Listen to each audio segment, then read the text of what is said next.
Thomas? The big hurt. More like the big hunk. Wow, Frank Thomas. Hi, how's it going? Good. You look like you could still be playing. That's what I said. Well, I am feeling stronger and leaner. So, Frank, what's your secret? I discovered Nugenics. I wish my husband did. It's easy. Just send a text. If you're a guy over 40, text 42424 and enter the word WORK to get a complimentary bottle of award-winning Nugenics, the #1 selling free testosterone booster at GNC.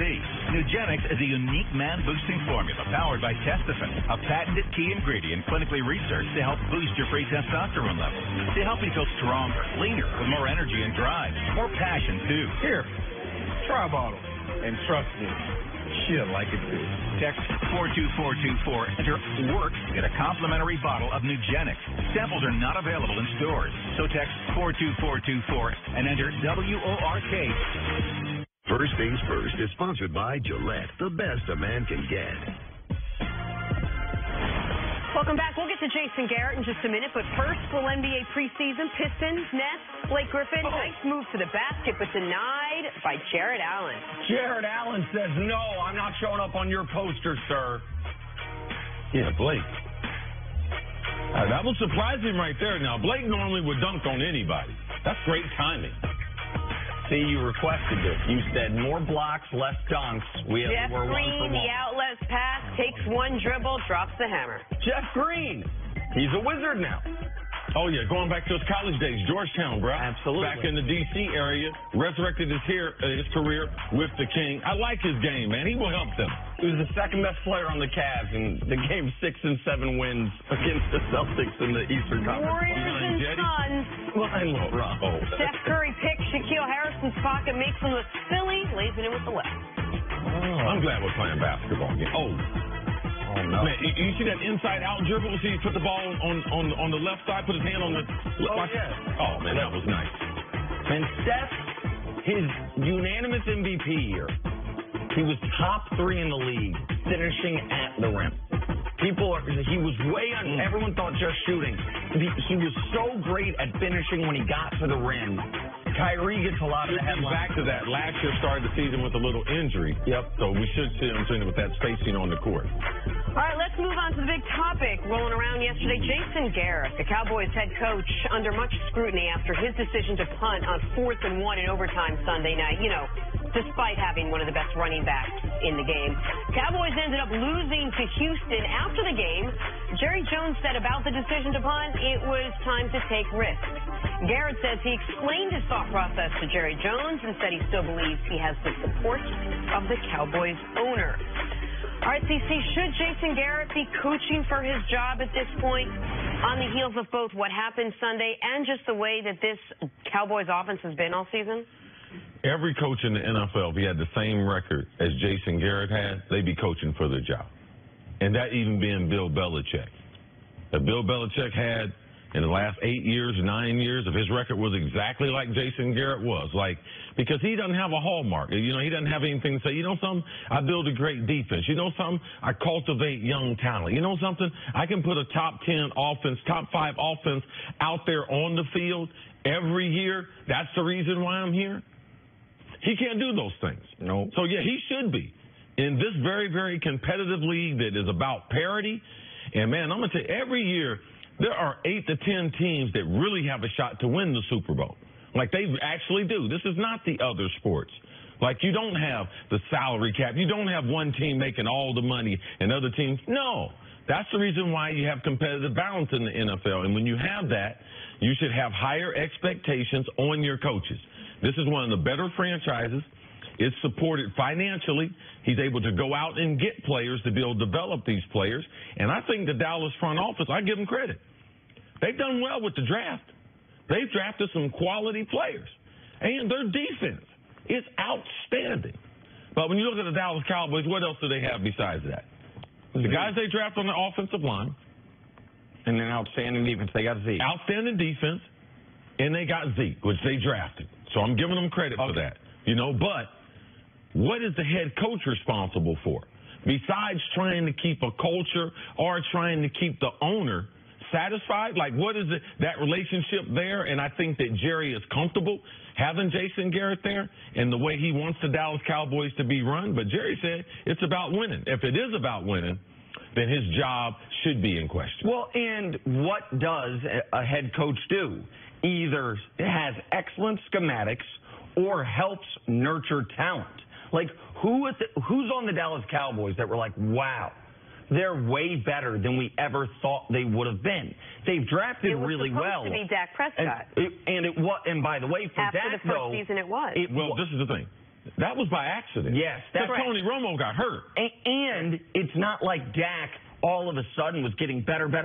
It was just immediately he was better than anyone expected. What I'm talking about is a player who starts here and after 2 or 3 years in the system, in the coaching, in the culture, gets to here. Yeah. A player who reaches or even exceeds what you thought his potential was. But there was an interesting question posed on a podcast I was listening to yesterday, one of the Ringer podcasts. If Jason Garrett got fired, who's hiring him? What's his next job? Is he the head coach at Princeton, his alma mater? There's no NFL teams making him a head coach. I'm not certain what NFL team is lining up to make him an offensive coordinator. No, because he hasn't called. He had to have the experience of calling plays. If you're going to be a coordinator, calling plays is a key skill. So you've got one of the marquee jobs in all of sports, a job that if it were open, you don't think David Shaw at Stanford, well, no matter how much you like Stanford, would think long and hard about becoming the head coach of the Dallas Cowboys? You don't think there would be coaches across the league thinking whoever the hot young coordinator is, whoever the potential next Sean McVay is, man, that's where I want to go. And he has it. The guy who has it would not be a sought commodity for anyone if he were on the market. Let me ask an unpopular question, but just to play devil's advocate. Is there anything to be said for taking a conservative approach to head coaching, knowing that in your division nobody's running away with this, that if you can just steady the ship and keep everybody healthy and maybe play to tie and not always play to win? I know it's not the sexy approach, but is there anything to that given the way this division is going? Yeah, if you're talking about this year, but if you're talking about Dallas Cowboys and with Jerry Jones, man, Jerry Jones is trying to win a championship. Like, he could stay for, yeah, absolutely. That would be, to me, be the easy thing to do. Washington last night, 2-1 coming into, we knew they'd come back to the pack. But are you the whole trying? Pack is down there. But are you trying to win a championship? Do you think you're as good as the Rams? Like, do you think you're as good as the best teams in the NFL? Because your division is one thing. But it's where is the franchise going and what is the potential? Are you just going to allow this talent that you have on that offensive line and at running back, you're just going to allow another year to waste away? I told Nick, out of their first 3 years, the first 3 teams they've been on since Dak and Zeke have been there, year number 1 in 2016 was the best opportunity for them to win a Super Bowl. Because also they had a great situation at quarterback because Tony Romo was still there. See, my thing is, they should have been looking at Jason Garrett's job. Even when they had Tony Romo, when they had a better team, they had a better chance to win the Super Bowl. And people would question, should they have made the move then? And I would be in that group. Like, this is long overdue with the lack of playoff success that the Cowboys have had. He's been the Cowboys head coach for 9 years. If you remove that 1 year, Dak, Zeke, magical year, he's 56 and 53.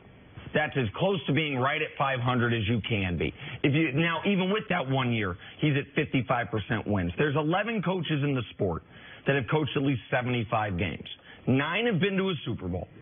1 is Marvin Lewis, who was coaching the worst franchise in the sport for a while. He's taken him to 7 playoff appearances, but even Marvin Lewis's time, people have thought is up.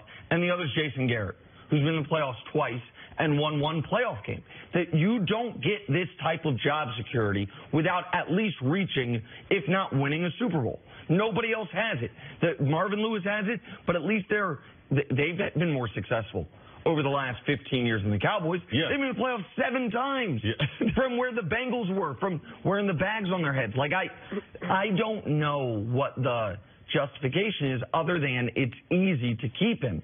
And I said last week, sometimes when you're coaching with job security, you are not making the best choices for your team. That decision to punt on 4th and 1 is a coach with job security. It's a coach that says, I'm not going to do anything outside the lines at all because I think as long as I don't make a major gaffe, I get to keep my job, even if that's not what's best for the team. And yes, it is easier to keep Jason Garrett, but it wasn't easy to make that decision about Des Bryant, and Jerry Jones made that decision. Not that the two were exactly the same, but he did make one somewhat tough decision in letting Des Bryant go. But we'll talk about this a little bit more as your eyebrows raised so high that I mean, it didn't help the team. No, it did how not. tough the decisions are when you make tough decisions, but for the detriment of the team. Right, and this clearly isn't helping the team either. We'll have Bart Scott out here to talk about this in a little bit, but time now for your player resume, sponsored by Indeed, the world's #1 job site. Manny Machado was the star for the Dodgers last night. His 3-run home run helped LA finish a 3-1 series win over the Braves in the NLDS.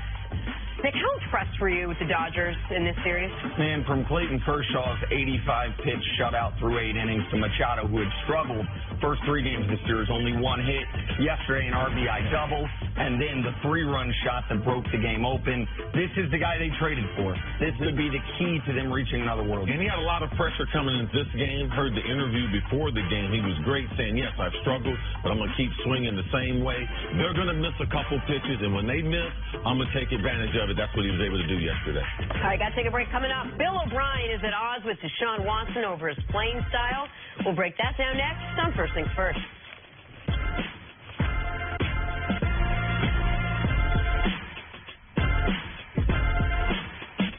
Today's Best Western rewards you in a flash. Get a free night pass with points that never expire at over 4,200 hotels worldwide.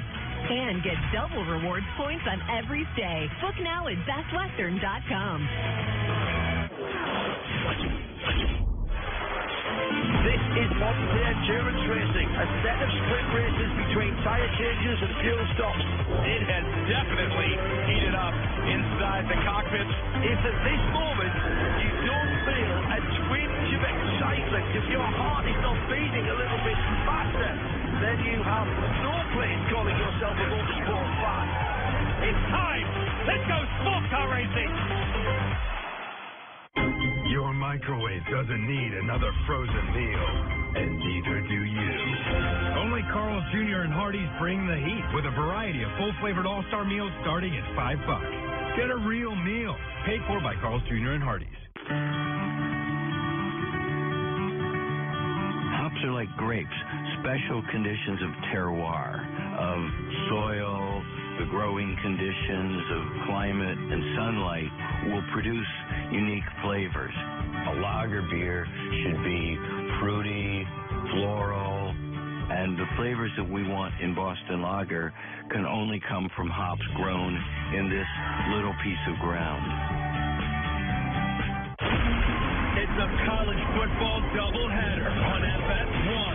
Gonna get there, yes! Rise up and fight to the end.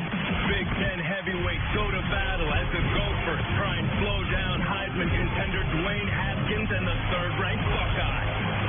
Oh, what a catch! Saturday, Minnesota, Ohio State at noon Eastern. Purdue, Illinois at 3:30 on FS1 and the Fox Sports app. What happened to the real men of America? Today's average red-blooded American man has less testosterone than his father, and his father has less testosterone than his father. Before we suffer a full-on masculinity crisis, Force Factory is launching the Man Up America event. We want to send every man in America a complimentary bottle of the breakout supplement taking Walmart by storm. Test X180 Ignite, loaded with pre-testosterone-boosting manliness. Get your complimentary bottle by texting SPIRIT to 2020. During workouts, Test X180 Ignite raises levels of free testosterone in your body to help build lean muscle. Plus, it helps burn fat, fuel desire, and improve performance. Now you can continue to feel like the real men that made this country great. Do yourself a favor. Do America a favor. Text SPIRIT to 2020 for your complimentary bottle. That's a complimentary bottle by texting SPIRIT to 2020. Is anybody watching that? Yeah, I'm watching that. The Eagles and the Giants are playing on Thursday Night Football. It's one of the greatest rivalries in sports. These teams don't like each other. These cities don't like each other. And now, Bert just threw a Super Bowl-sized can of gasoline to the fire. Golden Corral's Beef Lovers Banquet. With our all-new bacon wrapped sirloin filet, smoked beef brisket, portobello top sirloin, and golden delicious shrimp. the Beef Lovers Banquet. Golden Corral, your choice. Woo! Speed, endurance, desire. For 160 years, Motul has helped engines and drivers go faster, further, and stronger. Tested in the heat of battle, driven with passion, with one aim, to give you superior powertrain protection and performance.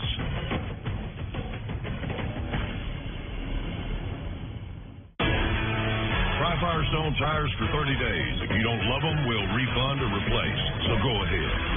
Kick them. The Firestone 30-day buy and try guarantee. Whatever you drive, drive a Firestone. On Saturday, Minnesota's gunning for a big upset when they take on number 3 Ohio State. It all starts at noon Eastern on FS1 and the Fox Sports app. Nick. I mean, check out Dwayne Haskins. You haven't been watching him this year. He's, I think, probably 4th or 5th right now in the Heisman. I think you've been talking about him for a year and a half since JT Barrett was the quarterback. Watch Ohio State quarterback Dwayne Haskins. And watch LeBron James. Time for us to go viral. LeBron getting used to his new Laker teammates this preseason. However, there is one teammate who's been missing, Lonzo Ball. Lonzo expected to make his preseason debut tomorrow against the Warriors. LeBron was so excited, he hopped on the gram and posted a photo of the two with the caption, "It's about that time, young king. Let's get it. You were born for this moment." To which Nick has some fantastic rebuttals in the morning meeting today. I'll keep those off the air. See, this is what you were talking about, though, as far as finding ways to bond with the generation gap amongst the young teammates, bringing them in, showing them. I mean, he's about 15, not 15, but about 12 years older than Lonzo, saying, hey, I'm ready for this right now. Yeah, he is born for this moment. Even if LeBron wasn't there, he's talking about the NBA moment, chasing after championships, trying to build your legacy. Yes, that's what Lonzo, he was born for. Yes, absolutely. Good job. King, this is going to be Wednesday night. Warriors. Preseason basketball, yes, I'm excited about it. And I like that the Lakers have Rondo, so Lonzo doesn't have to start the season and also rush him back. I think you're trying to be Patty Mahomes or something. What do you mean? Oh, my voice? Come on, man. Your voice sounds like you're like 5'9". I'm doing my best. Stories to start your morning now. The Red Sox destroyed the Yankees 16-1 last night, taking a 2-1 lead in the ALDS. Brock Holt became the first player in postseason history to hit for the cycle. Wow. Luis Severino, though, struggled. He gave up 6 runs in 3 innings. This was a rout. What was your takeaway in Game 3? Man, my takeaway is I love being in New York City right now because only in New York City could a team lose 16-1, and the back page of the New York Post is blaming the manager, Aaron Boone. Like, yo, man, what moves did you want him to make last night that he wasn't making? I understand they thought, man, maybe if he could leave Lance Lynn in and not blow through your bullpen because now you got back-to-back must-win games. But I've been telling you all year, man, there's 2 teams in baseball better than everybody, the Astros and the Red Sox. Looks like that's what we're going to get in the ALCS this year. Yeah, I mean, we're lucky to be down only 2-1. I talked to my guys, Joe stayed up late watching it and everything. Me and Goose, we turned the channel. We got other sports we got to keep up with, but we're with the Yankees, though. All we got to do is get one more win. Just take it to 5. That's all you got to do. Just try to win one game. So that you can win another game. This is a great team, and nothing's wrong with the skipper, man. Leave the skipper alone. I know you got faith in your guy, CC Sabathia, tonight. I know that. Yeah, CC, I need 4 tickets, bro. Leave them for me. You know how we do. You know how we do VIP. I come to the back gate, what is it, 2 or 5? CC to CC. Big night for Drew Brees. He set the all-time passing yards record with a 62-yard touchdown bomb to Traquan Smith. Saints beat Washington 43-19. See, how impressive is this accomplishment? It's one of the most impressive that I've seen. If you think all the quarterbacks in the last 20 years, oh, man, who's going to be the yardage king? Oh, it's going to be Peyton. Oh, it's going to be Brady. It's going to be Favre. They'll never catch Favre. No, Drew Brees, he got it. Nothing greater in the passing game than seeing this guy at under 6 foot being the best of the best. Very impressive. And it reminded me of Jeter's 3,000th hit being a home run. Because it happened on a touchdown, you really could stop the game fully. Your guy David Baker was there with the white gloves to get the football. The refs flagged him for excessive celebration, which was an odd call situation. when they know the NFL's going to stop. I mean, one of the refs, I think, had a laminated sheet of paper he was handing to him while throwing the flag. I'm glad it was a touchdown because Drew Brees didn't want to stop the game. Right. He doesn't want anything to get in the way of what they're doing, but a great moment, having his family down the field, talking to his boys, letting his boys know, listen, you set a goal in life, if you work hard, you can go get it. So that was a great message, I thought, to all young people. All right, moving on. People, too, because y'all could be better. Okay. Speaking of people who could be better. Here we go. Giants tackle Eric Flowers. The saga continues, but it's almost over. To add to the other bad news he received a few weeks ago of getting benched, according to reports, he will either be traded or released today. This can't come as a big surprise to you, Nick, does it? The surprise is what took so long. Because not only has he been a bad player, he reportedly hasn't been a good locker room guy. Was upset when he got moved from left tackle to right tackle. Has been a bit of a malcontent.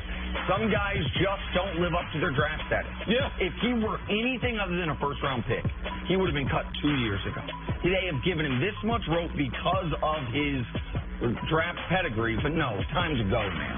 From the beginning, when they called his name, there was question, could he be a tackle in the NFL? Let alone a right tackle. They tried him at left tackle, the hardest spot. He needs to change the scenery. Players like him who come into with a lot of accolades and everything, high draft picks, they fail at one place. Someone else give him an opportunity where he won't have those high expectations. I still believe he's a starting offensive lineman. Needs to regain his confidence. A new setting would help. All right, finally, according to reports, there's a good chance the Panthers will have tight end Greg Olsen back for Week 6 against Washington. Carolina currently 3-1, coming off their bye. Are the Panthers flying under the radar in the NFC?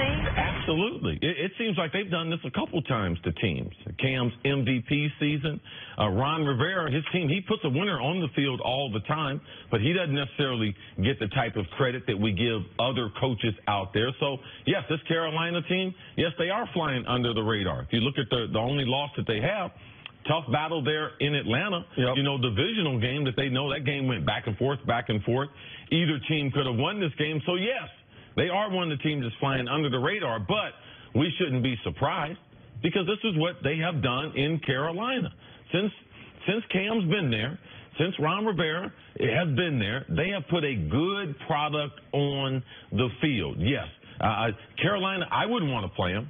Why? Because they have one of the most dangerous quarterbacks, and they always put a very, very physical defense on the field. So when you start looking at the NFC, if we were talking about the tournament, Carolina's not a team you want to be able to play if you have to win 2 or 3 games to get to the Super Bowl. And they will play. They play New Orleans in Week 15 and Week 17. So New Orleans, Carolina, like they're the two teams that looks like that division are going to come down to. They won't even play each other until mid-December, and they'll play each other 2 times in 3 weeks. And you mentioned their one loss. How about that win over Cincinnati that now looks better than at the time? I mean, Cincinnati, that's their one loss of the season. But I want to give number one some credit in Cam Newton, because I understand in 2018 everyone's got these gaudy passer numbers. There are 6 quarterbacks right now with a passer rating north of 110, which is just make-believe. And Cam's passer numbers once again look somewhat pedestrian. But if you watch this team play, everything runs through him. From the block he threw that we showed yesterday on the end around to the threat he has with his legs on every single play to 3rd and short feeling like it's almost a given because you have him, and the fact that he can take that type of punishment. You remember the game, I think it was Week 1, it might have been Week 2 against Atlanta, when Cam got, the guy hit Cam so illegally and so late in the head, he was ejected for it. Cam didn't miss a snap. Yeah, Casey, right. He didn't miss a snap. And that plus Christian McCaffrey, now they might be getting Greg Olsen back. I thought the offensive line injuries were going to ruin them. They have been able to overcome those thus far, and the defense is good as it always is. Julius Peppers still out there looking like a young guy somehow. Like, no, this is a dangerous team. Yeah, to mention the quarterbacks that are at that pace, look at those guys and look at how many of them have a new offensive coordinator, because that's what Cam has. Not only has he had new receivers and stuff he's got to get used to, McCaffrey, what's his role going to be ultimately, but Cam's getting used to North Turner being there. But people in the organization think that Cam is making all the strides as a pocket passer and as a leader to be the type of quarterback that they always knew he could be there in Carolina. All right, let's move now on to Deshaun Watson. The Texans quarterback has led Houston to 2 straight wins. keeping them alive in a competitive AFC South, but he did take 10 hits against Dallas Sunday night, including a massive shot on 4th down right near the goal line. Watson and his head coach have differing opinions on his approach to the game. Take a listen.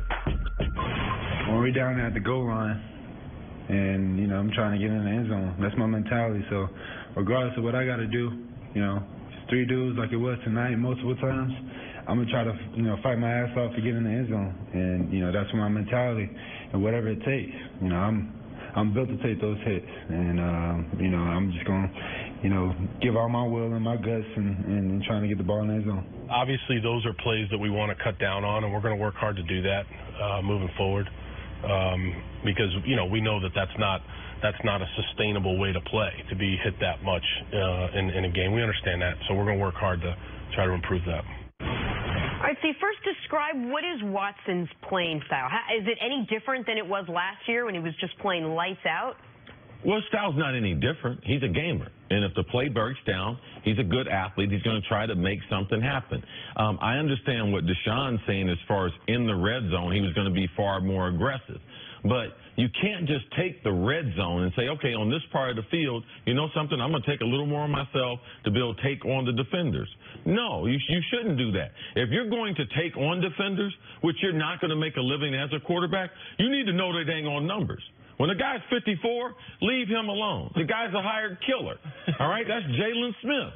He's running. He's as fast as you are, faster than you. Watch how he accelerates and almost runs through him. That was a headshot right there. That was a kill shot. So, no, you can't be. You have to know the personnel. Now, there's a couple other times there was some 20s and 30s numbers. Heath out there, 38. Look him up because those are the kind of car crashes that you can survive from. A cornerback, like you'll see them corners out there. Every once in a while, you can challenge them because Bill O'Brien. I understand what he's saying, but Bill O'Brien's not on the field. And when you're on the field, people say things to you. At certain points, you just want to take it on yourself. Now, as a quarterback, you can't do that as often as the other offensive players. And it's been proven, even Cam Newton. No quarterback is built to take those types of hits. So I understand Deshaun saying what he's saying, but he's also only had a handful of starts, Jenna. So he'll learn more about the league as he goes through the league. But that's not, if you're a Titans fan, that's not what you want to see from your quarterback. Texans. Excuse me. Listen, I understand the concern. It is a little audacious for anyone, most notably the most powerful person in the Texans organization from a front office perspective. Bill O'Brien won a power struggle with the GM this past year. He is in charge of everything. He's the one that's picking the groceries. And one of the big reasons Deshaun Watson's hit that much, one of the big reasons he's running that much, is because that pocket is collapsing. I understand on those plays it's different. He's either designed runs or he's trying to make a play. But if you watch this team, that pocket is collapsing nearly every play because they have the worst pair of tackles in the league. The Texans this offseason tried to go get Nate Solder. They didn't get him, and their backup plan was Seantrell Henderson. Man, see, I was at FS1 when they were going after you for this show. I can't imagine. You had another job opportunity. If you turned us down, they're like, all right, we didn't get Chris Carter. Fred X it is. Like, you can't go from there to there. You can't go from Nate Solder to Seantrell Henderson when you know you don't have a first-round pick or a second-round pick. Listen, Seantrell Henderson, by the way. It is what it is. It is what it is. And he's not even playing anymore. He's been a bust. Their tackles. First-round pick from University of Miami. He was the '1 recruit, and all the high school came from Minnesota. Went to Miami after first committing to USC. Had a lot of trouble in college. Right. Still got drafted high. 6'7", 340 pounds. Nick, say what you want about the man. And he's now out. And so Kendall Lamb, an undrafted free agent's one of their tackles, and Julian Davenport, a fourth-round pick from Bucknell, with which respect, I didn't know they had a football program, is their other tackle. But if we know their personnel, Nick, the quarterback's got to know their personnel. Yes. Because if the tackles have broke down, and that's fine, we can blame it on anyone, general manager, organization, that Deshaun Watson's got to be responsible because he could go out of bounds here. That ain't got nothing to do with the tackle. Well, you can't. That's not Bill O'Brien. But that was 4th and goal at the end of the first half. You can't go out of bounds there. But listen, I don't want him taking shots like that. Okay. What if he gets knocked out and he scores? He gets knocked out, he scores a touchdown. How happy are we? We're not happy at all. So sometimes you got to lose those little battles, man, to be able to win the war. All right? So we can't blame it on his bad offensive line because Aaron Rodgers has moments. But you got to be smart. You are the face of the franchise. If we know the personnel, if we know the left and tackle is not good, you have to know that. So it becomes even more important that you stay out of the defender's way. So listening to this conversation about how much we trust what game plan or what approach Deshaun Watson has to the game, do we trust this Texans team as a whole? I know they've had recent success, but what are the issues that are keeping them from actually propelling them to the next level? And they don't have to win overtime. They don't have to win just by the skin of their teeth. On offense, all they have going for them is that quarterback and his wide receivers. Yeah. Nuke is excellent. Will Fuller has been a big play guy. Yeah. That QT guy that they drafted in mid-round this year had an awesome first game. He showed some flashes last week. They have no running game. They have no offensive line. I don't like their secondary. They got Watt and Clowney who are now playing well together, but they're at a schematic disadvantage every week because of the coaching. And so, so much is on his shoulders. That's why he's at practice with these guys, see? And so I understand your point. He's got to play almost older than he is, play more mature, smarter. But I also think he goes into every game saying, if I'm not amazing... What excuse do we make for Russell Wilson? What excuse do we make for him for the offensive line? Over the last several years, no one spent less money on offensive line than the Seattle Seahawks. Russell Wilson, he does it. All right? He keeps himself out of danger. He's got to run. He's got to use his athleticism. He's got to win games. So we have examples. Listen, this is not the excuse business. It's the get it done business. He's the quarterback. The offensive line's not good. He's not supported by a running game. All right? You got to be a force multiplier. That's what the best of the best do in this business, and staying healthy. All right? Because that's something that he's got to be able to deal with. Got hurt in college.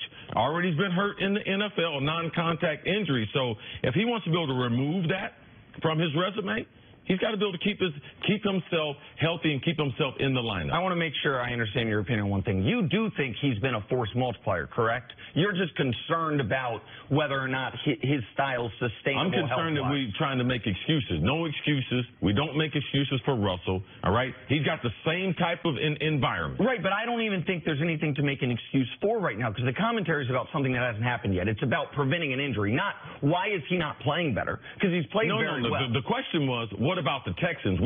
Got it. If they reach their potential, how good are they? Right. They're the bottom of the playoffs. They're not as good as Jacksonville. They're not as good as the Titans. They don't have as good as personnel. So, for me, they're still building. They have a couple marquee pieces, couple little shiny little toys, but their foundation, offensive line, that's why you can't have a running game. No offensive line leads to no running game. All right, we got a break there. Coming up, will a season-ending injury snap the Eagles out of their Super Bowl hangover? That's next on First Things First. Bart's here. Oh, I'm sorry.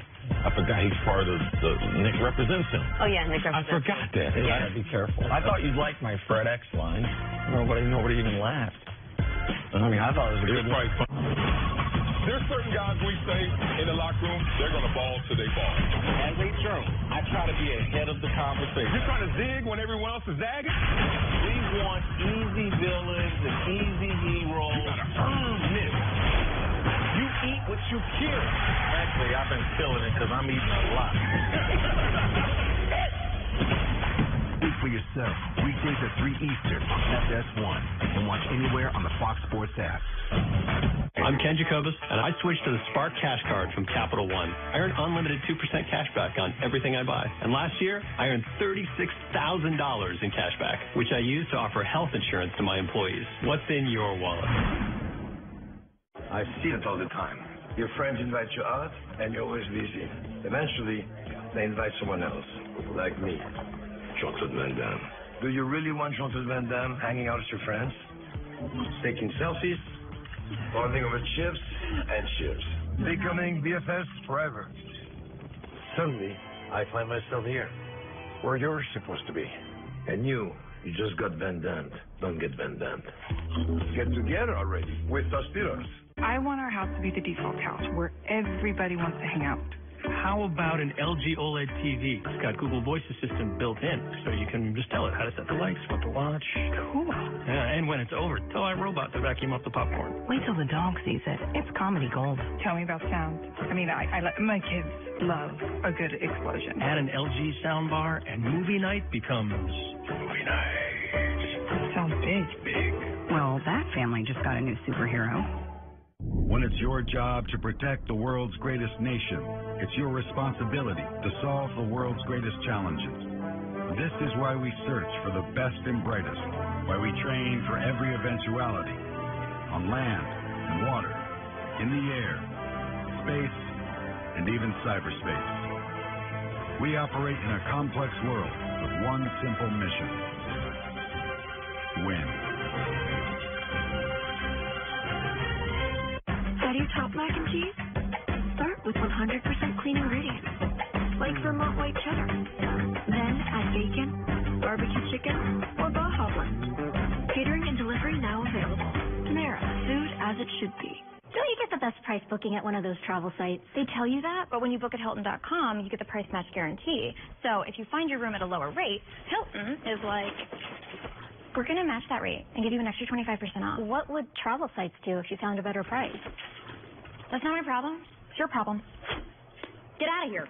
Wow, really felt that performance. Just acting. I'm really good at it. Book at Hilton.com and get the Hilton Price Match Guarantee. If you find a lower rate, we match it and give you 25% off that stay. You should let a wall like that intimidate you. Or see the welcoming bourbon in front of you. It's your call. Jim Beam on the rocks. Make it two.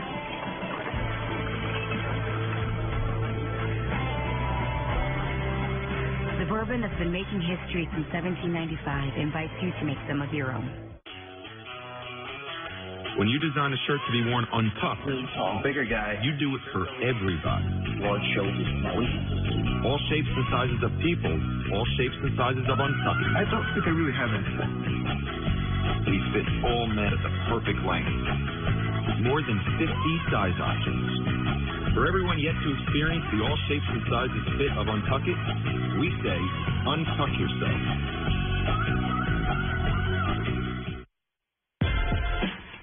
First Things First is sponsored by Gillette, the best a man can get. Oh, that's okay. Welcome back to First Things First. Former Pro Bowl linebacker Bart Scott talking about his ankles and other things on the program. Good to see you, sir. What's up? Great to have you here. I wish I was in that last segment, man. I tell you what, We I would should make a love show to out see of Deshaun just Watson our come around. commercial break. I would push that easy button on Deshaun Watson if I was playing. Hey, I got two words for him: Pat White. Pat White went night-night, woke up and picked up a bat. Say, I'm done. That's true. He went and played. He got hit so hard. He's like, you know, he put a baseball cap on. Like, I'm out of here. Y'all crazy. Let's move on. Now talk about Pat White. A case of bad to worse for the Philadelphia Eagles. First, they lost to the Vikings on Sunday. That's pretty bad. Now, according to Adam Schefter, Jay Ajayi is out for the season with a torn ACL. That's worse. Here's why. The defending champs are 2-3 on the year with Thursday Night Football coming up. Their opponents, division rival New York Giants. Head coach Doug Peterson says it is time to get rid of the Super Bowl hangover. That's the thing you guard against. You guard against so-called burnout or the energy levels down. You also have to guard against what success looks like to everybody, you know, and how that can pull on people, you know, and distract people, players, coaches, I'm included. It's a challenge. But our guys have really embraced it, quite honestly. I've seen them, you know, the way they work in practice and during the week and how they prepare themselves. And right now it's just not carrying over enough into the games. You know, guys, Jason Whitlock actually made a very good point yesterday about the Eagles. He said there are some teams who actually do better when they're handling adversity, when they're in a tough situation. They're better as a team than they are handling success. They just don't handle success as well. This is a team coming off an incredibly successful year, and they spent all off season talking about it, and they came into this year seemingly without a ton of energy, unprepared. Players that were playing great last year aren't playing well this year, and now they lose their running back. A lot of interesting faces I'm getting looking my way, so I'm going to start with you, Bart Scott. Yeah, we're going to try to outsource this question to you, Bart. What does Whitlock know about winning? That's my guy. I was best with you. But I tell you what, when I'm listening to his interview, and he's talking about, you know, what success looks like to other people. Right, so when you say they say including myself, how about you going on a book tour, writing a book in the off season. You're going to make this off the field money, all this stuff. You started it. Attitude reflects leadership. Are you burned out? I mean, because that's what I know he wrote the book. Yeah. I know he was out on the circuit. Is he burned out? He's really on the circuit. Is he speaking for the team? I think he's speaking about himself and the team. And what's happening is, now that it's on film, teams have adjusted.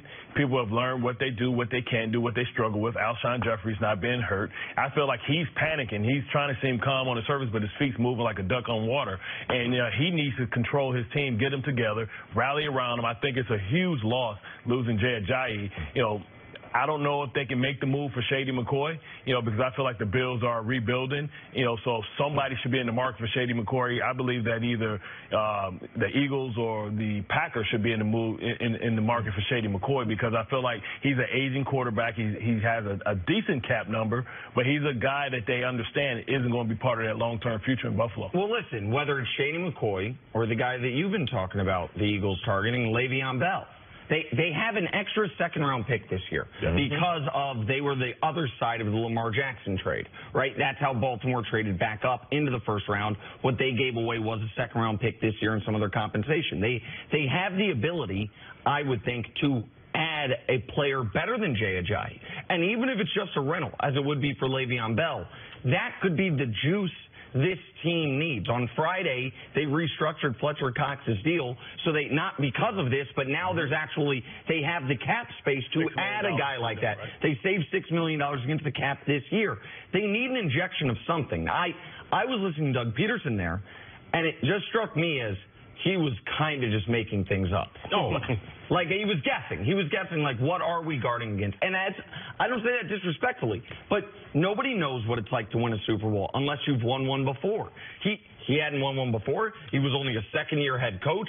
All of this came quickly to him and probably somewhat unexpectedly. The jury was still out on Doug as a coach last year at this time. Now he's an expert. Oh, man, it's the Super Bowl hangover.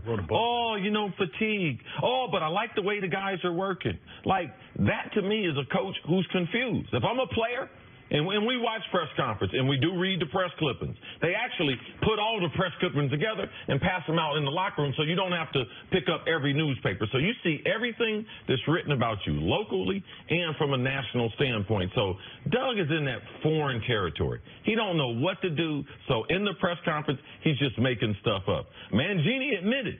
Belichick will never admit it, but the only year that they struggled in New England after winning the Super Bowl was after that first one. So they had to figure out what it's like to be a champion. Where this injury hurts them the most is it hurts because the decision that they decided to go off of LeGarrette Blount. So they decided we're not going to bring a hammer into the season. There's a reason why the Miami Dolphins had Jay Ajayi available last year. The reason why? He had a bad knee. All right? The same knee that he's finally getting operated on. So there was a reason why he was available. The Eagles, what they decided to do this offseason was not bring a thunder into that offense, allow him to go in free agency. So now they have a problem. I believe Howie Roseman makes a move because they want to be defending champs and be able to get into the tournament. They're a dangerous team if they get in because they've had success. But to start the segment, there is no team out there that does better struggling than doing well. So no one can account for that. Been like, oh, yeah, we're a team that we do better when we're struggling. Well, there's a reason why you're inconsistent. Jay did say something shortly after the game, talking about the play calling and calling out Doug Peterson because of the play calling. That maybe if they had sort of not had the ball more, a little bit more than what they had been doing right now, just changing the plays up, and maybe that balancing out the offense would be maybe the difference that they needed here. Do you see that as any issue with this team? Well, you always want to set the table by running the ball because he was averaging 5.8 yards a carry. But, when you're behind and you're searching defensively. See, defensively they were elite last year, so they were able to get off the field, provide extra possessions for their offense, short fields, turnovers. I thought bringing in Haloti Ngata, bringing in Michael Bennett, guys who didn't win the Super Bowl last year, veteran leaders who have won a Super Bowl before, would really keep that team hungry. But they have to figure out, who's going to be the spark this year. Having Darren Sproles back is a matchup nightmare, but they don't have a hammer anymore, and you have to have that, because as the weather gets better, teams are going to stack the box. The football's not going to fly as easy, and you're not going to be able to kick the ball as far. So I think they have to go out they have to make a move, and they have to make it fast because somebody else is going to get into that running for either Shady or Le'Veon Bell. But what they have, sorry to interrupt you, what they have going for them is their division. Yep. They're 2-3, and guess what? Nobody's got more wins in their division. They do have a short week because they have the Giants coming up this week on Thursday.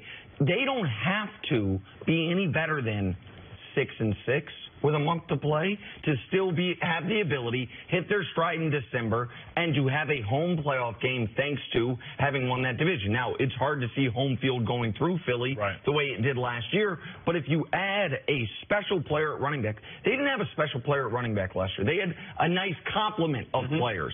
Shady or Le'Veon Bell, when you have the cap space and the draft capital to go acquire one of those guys, to me, that could be something that changes the trajectory. Because right now, the Eagles are a team without an identity. Last year, best third down team in the league by over a number of years. This year, below average on third down, below average running the football, below average against the pass. Like things they were great at last year, they're not even average at this year. They need something to shake it up in Philadelphia. You mentioned it, short turnaround this week as they face the Giants on Thursday Night Football. Bart, stick around. Coming up, is Jason Garrett already on the hot seat? Next on First Things First.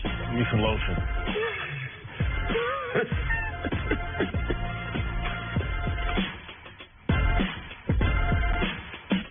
Ordinary eggs? Not in this house, because that's no ordinary family. That's your family, which is why you didn't grab just any cheese. You picked up new Kraft expertly paired cheddar and Swiss for eggs. Beat that. Kraft.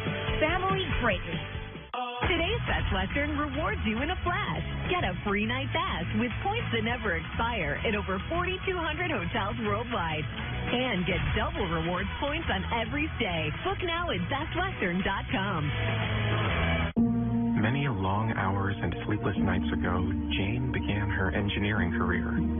This is the moment it takes off. Spectacularly. Upload your resume on Indeed.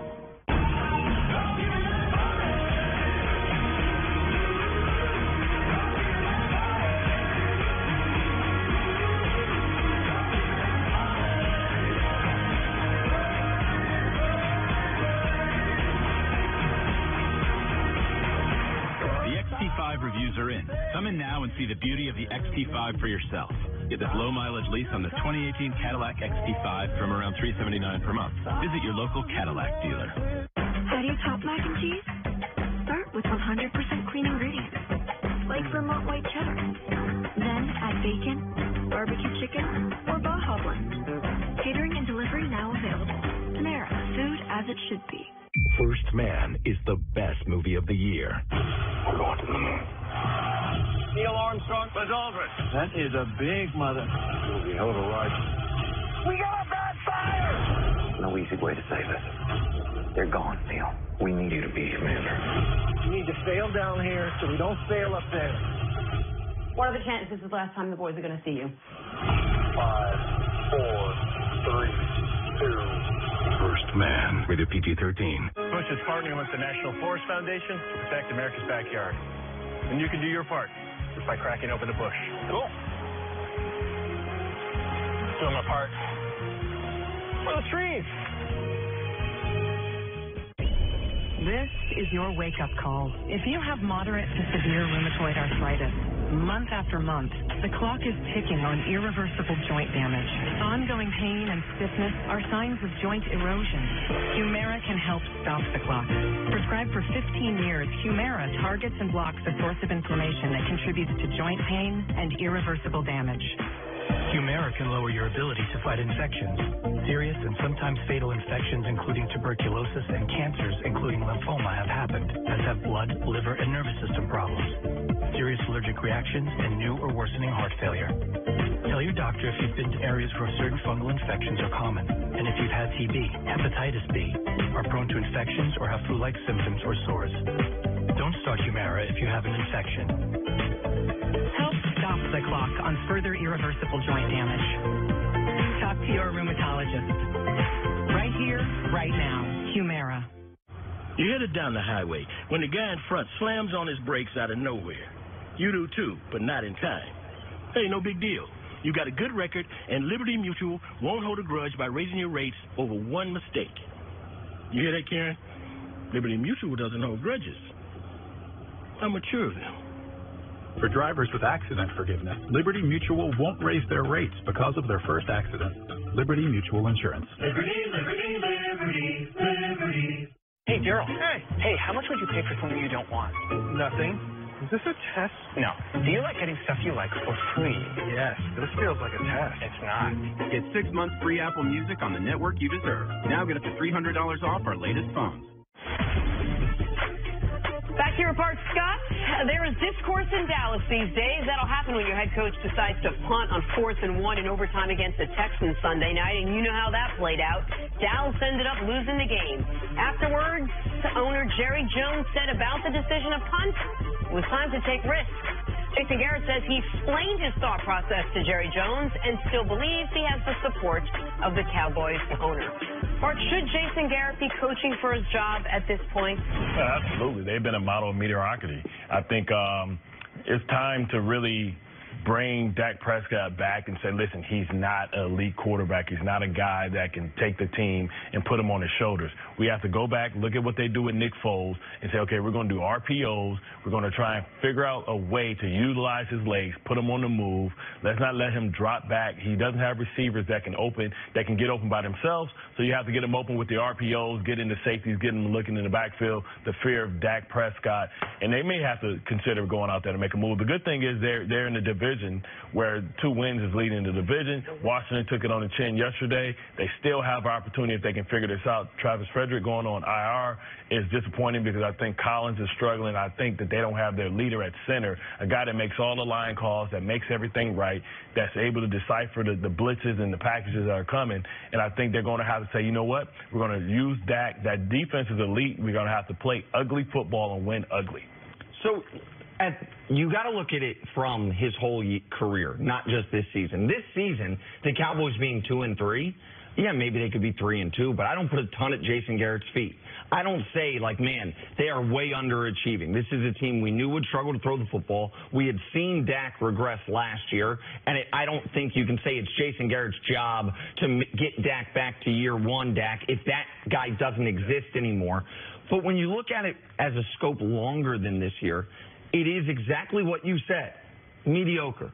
They've only had 1 year where they really bottomed out. They've had 2 years where they've been really good. And every other year, they're right in that 8-8, 9-7 range. And by the way, what do we think they're going to be this year? 7-9, 8-8, 9-7. Now, maybe because it's the NFC East, that's enough to trick yourself into believing, hey, we're only a game back in the division, half game back in the division. We could do it. But are you better at that position? Can you get better at that position? Just like any player on the field.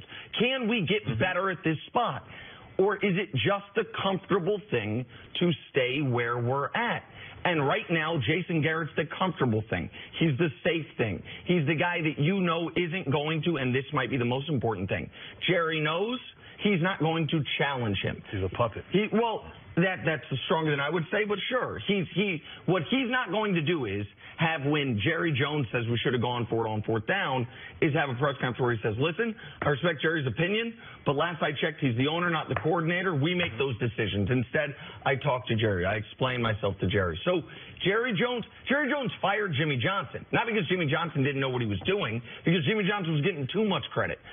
He knows Jason Garrett's never going to get any of the credit. But are you missing out on a window right here with Zeke and Dak, that offensive line and that defense? Yeah, we have to realize, too, that Jerry Jones has decided long time ago from a management style what type of coach he was going to go with. When he turned everything over to Jimmy Johnson had scouting, had everything. He was running everything, the personnel department. He got away from that. Then he started losing. Then he hired Bill Parcells. And Bill Parcells was running everything. And him and Bill didn't work out, so now he's gone back to this different management style. So we can't analyze the Dallas Cowboys without analyzing what does Jerry want. And Jerry wants a coach like Jason Garrett. Now, I'm going to tell you, I like Jason Garrett. He's a good guy. He's a good football guy. He's lived a very charmed football life, going to Princeton, being a backup for the Dallas Cowboys. Like, where's his struggle in life really been? Ultimately named the head coach as the Dallas Cowboys. So he's got a great job. But if the Dallas Cowboys want to do what the New York Football Giants decided, that after 2 Super Bowls, Tom Coughlin is not good enough. Right. What? 2 Super Bowls? All the discipline Tom Coughlin, when he started losing that discipline, what did they do? Chip Kelly, one of the most innovative minds. The Philadelphia, they bring him in. You know what they realized immediately after turning everything over him? That's not going to work. So they brought up a young offensive coordinator. Peters got them their only Super Bowl. So, Jerry, you can keep managing this way if you want to, but it wasn't good enough for the Giants, and the Giants been winning Super Bowls for a long time. Wasn't good enough for Philadelphia. They hadn't won. They decided to change their coach, and they got a Super Bowl immediately. So he's got to change his management style if he wants to be able to change who the head coach is. He's had years to do this if this is something that was really, really bothering him. If he was very unhappy with the way his team is being coached, don't you think he would have made a change? There's something to the effect of having a guy that will listen to you, that will do what you want, that is more comfortable to you than taking a chance, bringing a young, hot guy in who's going to make changes and buck the system and give you a chance of winning. I mean, when you look at the Dallas Cowboys organization, Jerry Jones is the face of that organization. He's the only owner I know that has a radio show every week because he makes it more about him. And sometimes you got to take a step back. Jason Garrett's been there over 10 years. I remember we offered him the job in Baltimore, and he turned it down, and we brought in John Harbaugh. And sometimes your message gets old. And I think his message gets stale, and I don't know if the players really locker room. Yeah, I don't know if the players still even respect him. Which is what we heard about Pete Carroll, that it was starting. The message was starting to get old at the end. But so either you change the players or you change the coach. And, you know, they've changed a lot of players. They lost a lot of leaders in that locker room. And I think this new breed of athlete is like, this guy, what has he proved? What have you done? What have you did to earn this respect? And it's almost impossible in this league to coach this long without something to hang your hat on success-wise. What's their best year? The Dez caught it year? Yeah. The 13-3 year where they didn't win a playoff game? Those were only 2 playoff appearances. I watched Andy Reid make 4 NFC championship games and a Super Bowl. And guess what Philly said? It's run its course. Get to stepping. Like in the NFL, teams typically go the other way. They might have too short they don't give you enough time to actually get your system in place. Sometimes they're like, man, I watched the Titans coach last year, Malarkey, get this team to the playoffs, win a playoff game, and they said, not good enough. Like, you don't get this type of time without any high-level success. Jason Garrett's gotten it. Now, this year they came in with real expectations. They thought culturally they were going to be better without Dez Bryant. And right now they're staring at what they've been almost every year, middle of the pack. And if this job were open, it becomes like, what are the better jobs in the NFL? Steelers' job? That job's been open, 3 times in 40 years. The Patriots job now appears to be one of the best jobs in football, but that's not coming open anytime soon. What are the best? This is one of the 5 or 6 best jobs in football. But how many people can deal with the owner? Because you know it comes with a certain set of rules. And, you know, he's a guy that meddles. You know, we talk about Mark Cuban. He's a guy that meddles. He's the one who has opinions. He's making you have to ask questions or answer questions at press conferences about what the owner said, and that's a distraction. So not a lot of established coaches are going to want to come in. You know, you think about the natural fit when Drew Brees leaves New Orleans, that Sean Payton would be a guy who would be perfect to go back home where he started. But would he want to put up? He's going to have to come in with his list of demands saying, listen, Jerry, this is how it's going to be. Can Jerry step aside and say, okay, here is your show. I'm going to let you go to work? He has shown he hasn't done that because he wants just as much as the credit. You see, they have to pull him back, you know, from the draft and from meddling. So he's got to step and say, I hired you to do a job. Go do your job. All right, we'll take a break. Bart, we'll see you a little bit later on. Thank you. Coming up, what's the key to the Patriots resurgence? Speaking of the Patriots, that's next on First Things First.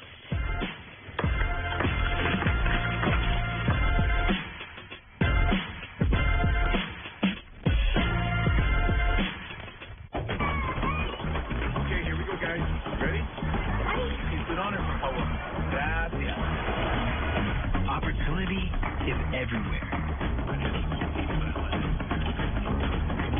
It's a door waiting to be opened. Whatever your ambition, whatever your drive, whatever you're chasing,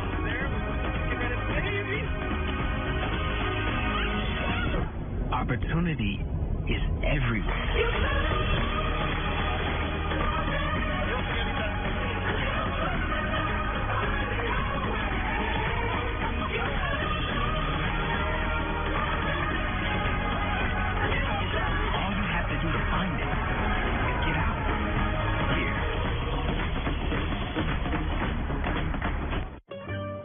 Now at Arby's, you can get 30 euros for $90. Or for those who aren't trying to cater a Greek family reunion, they're 2 for $6. Arby's, we have the meat. For sandwiches. Try Firestone tires for 30 days. If you don't love them, we'll refund or replace. So go ahead. Kick them. The Firestone 30-day buy and try guarantee. Whatever you drive, drive a Firestone. With Samuel Adams, we were always looking for the best hops. Out of 150,000 acres of hops in the world, these 16 are the best of the best. I can taste your middle fruit hops in every glass of Boston Lager. Endless Shrimp is back at Red Lobster with all the shrimp you want, any way you want them. There's new sesame ginger grilled shrimp with savory soy ginger sauce and sprinkled with Asian seasoning and favorites like garlic shrimp scampi. But Endless Shrimp won't last endlessly, so hurry in. Oh, wow. Look at you. You got a Ram. What made you do that? A lot of reasons. A comfort you wouldn't believe. Luxury everywhere you look.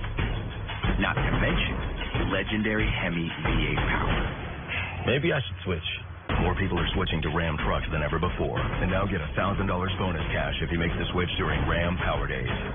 During Ram Power Days, get an average $9,433 in total values on the all-new 2019 Ram 1500. Mars' new season premieres Monday, November 12th at 9 on National Geographic. Hey, be good, kiddo. I gotta go to work. I love you. Bye. Dog home alone all day? Who knows what they'll get into? A day without a walk is a sad day for your dog. But now you can make your dog's day with WAG, the on-demand dog walking app. Get a WAG-certified walker to walk your dog at a moment's notice. WAG walks are insured and bonded. And WAG walkers are vetted, experienced dog handlers who'll give your dog the affection and attention they deserve. WAG has live GPS tracking and will even tell you where your dog marks its territory. My dog pooped. WAG, the #1 on-demand dog walking app. Get your first walk free when you download the app now.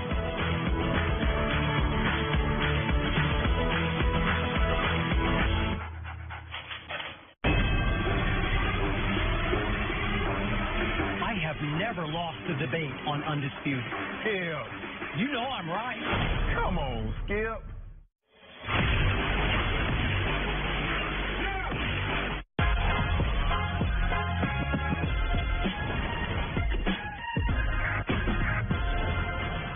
Back here, first things first, Manny Machado was the star for the Dodgers last night. His 3-run home run helped LA finish a 3-1 series win over the Braves in the NLDS. They will now take on the Brewers in the NLCS starting Friday on FS1. See, how impressed have you been with the Dodgers? Very impressed, especially Manny Machado. He talked before the game how he was struggling, not doing well since coming over from the Orioles. Said, I'm going to keep doing. They're going to make a couple misses, and I'm going to find them misses. That's what he did twice in this game. Absolutely right. He had one hit in the series leading up to yesterday, had an RBI double early, and then a 3-run shot that really put the Dodgers in firm control. Man, I've been saying it all year. Feels like we're going to get a World Series rematch, man. Dodgers-Astros for the second straight year. All right. NLCS starts Friday on FS1. We'll get to Tom Brady in a minute, but first, NBA preseason Pistons Nets, Blake Griffin. And, not so much. Get that shot out of here. By Jared Allen. Look at that. This is surprising right here. Blake Griffin, he's one of the best dunkers that you're going to have in the NBA. Look at Blake whining for the call. Oh, that's the NBA, man. You guys whine a lot, Nick. You know that. You give me some wine with some saltine crackers. Look at it. Oh, Classy. come on. Classy. Wizards, Knicks. Jeff Green gets the outlet pass, one dribble, across the hem. Back to D.C., Nick. Yep. Played for the Hoyas. Resurrected his career last year. Great story with the Cavs. Look at, man, he's a 6'10" guy that's an excellent athlete and just has never put it all together. Unfortunately, he was the second best player on the Cavs last year. For game 6 and 7 of the Eastern Conference Finals, he was. And what happened in those games, Celtics? I forgot. Warriors' son Steph Curry picks Shaquille Harrison's pocket, makes him look silly. Man, the in and out. He puts his right hand on the left side of this basketball. That's illegal right there. That's illegal. Steph Curry, Kyrie Irving, Pistol Pete, and skip to my Lou Raper Alston. That's your Mount Rushmore of handles all-time No history. problem. I like that. 3 ballers and a street baller. Yeah. Go ahead, Nick. Skip to my Lou made himself a little money, a little coin in the league. Yeah, but he wasn't finishing like that in the NBA. He was finishing like that down at Rucker. The Rucker. Yeah. Moving on to the Patriots now. Lots of questions in New England just 3 weeks ago. That'll happen when you're 1-2, coming off losses to the Jaguars and the Lions.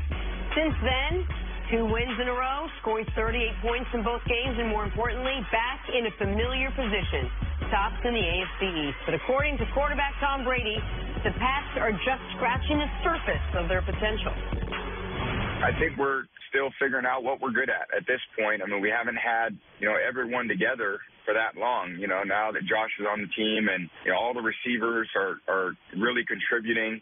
The tight ends are contributing, the backs. Sony missed all the training camp.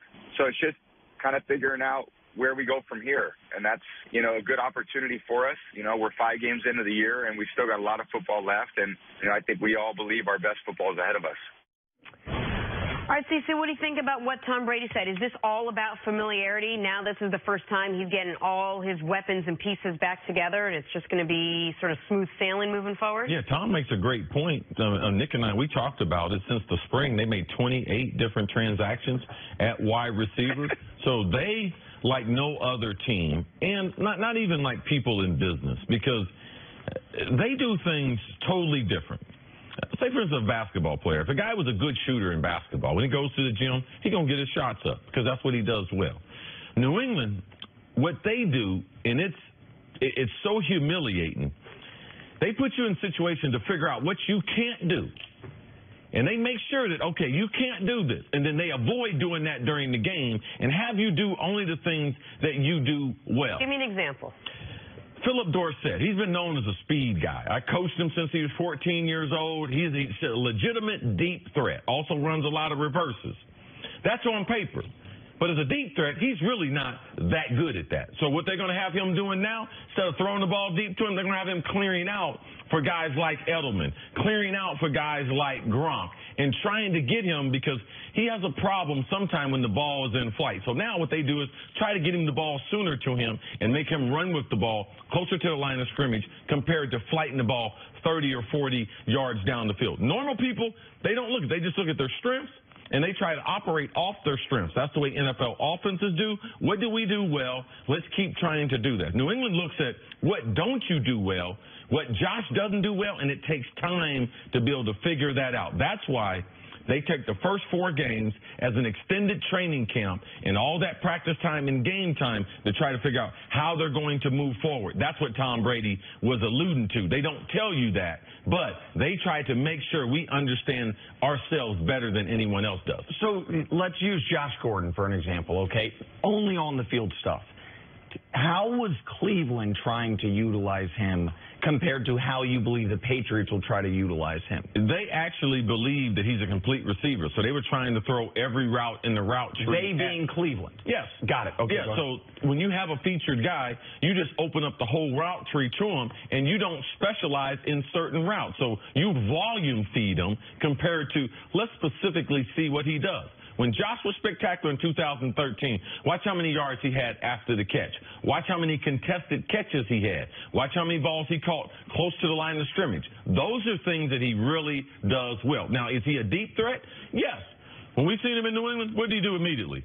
Catch the ball quick. Yep. Quick slant stuff, because Belichick has already determined this short period of time, these are things we believe that he can add to us, and we're going to keep repeating them until he does them very well. Do the Patriots now have all the weapons in their arsenal they wanted? They have Sonny Michel up and going again. They've got Josh Gordon in the fold in some capacity. They obviously have Edelman back.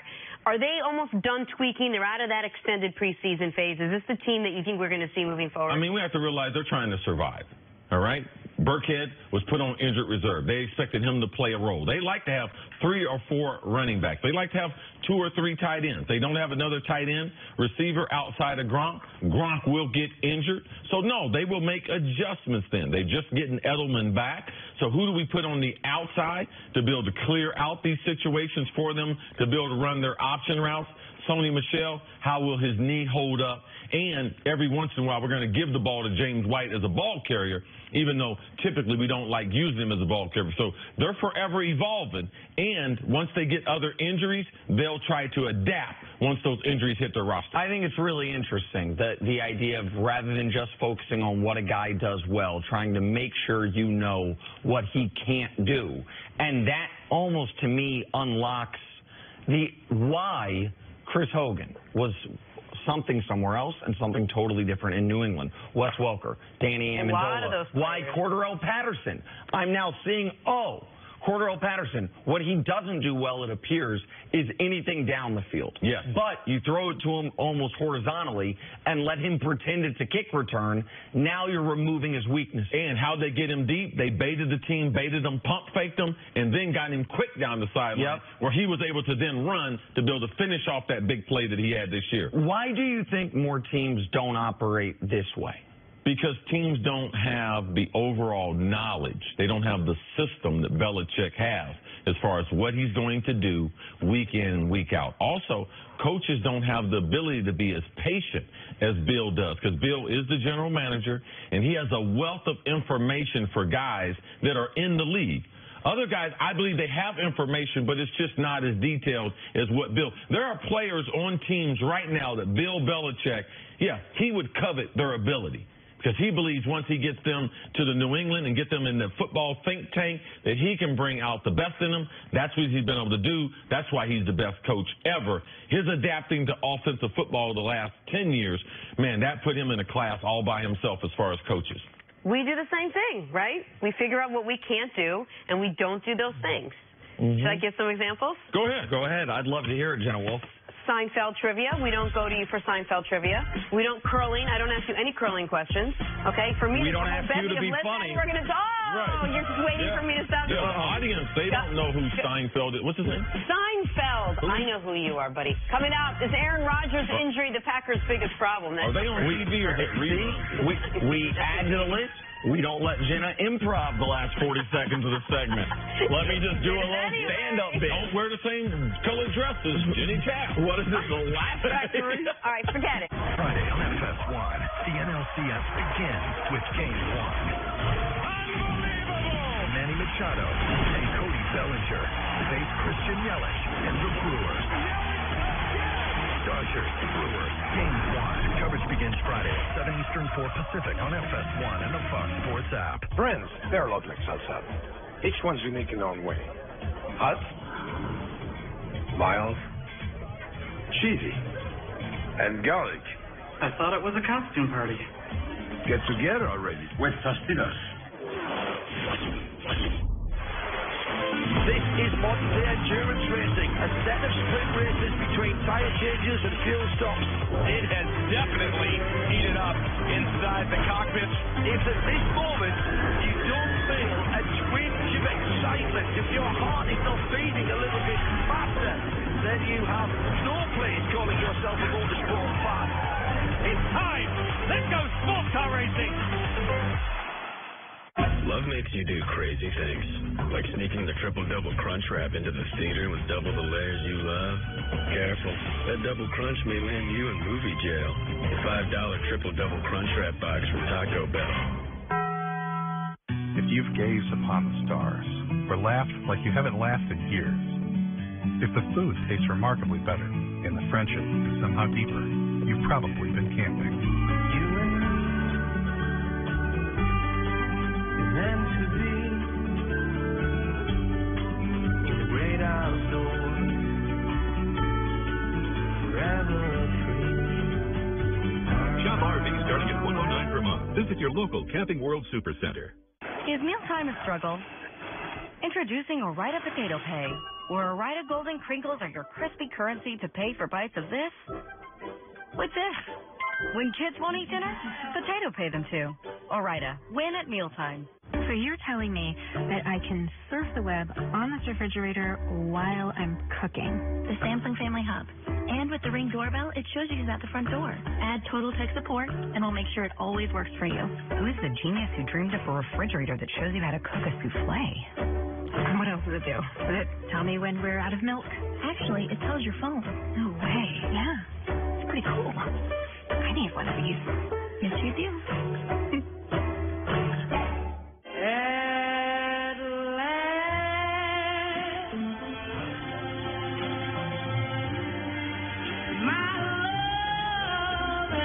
Applebee's new neighborhood pastas.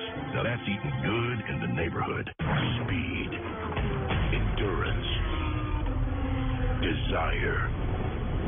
For 160 years, Motul has helped engines and drivers go faster, further, and stronger. Tested in the heat of battle, driven with passion, with one aim, to give you superior powertrain protection and performance.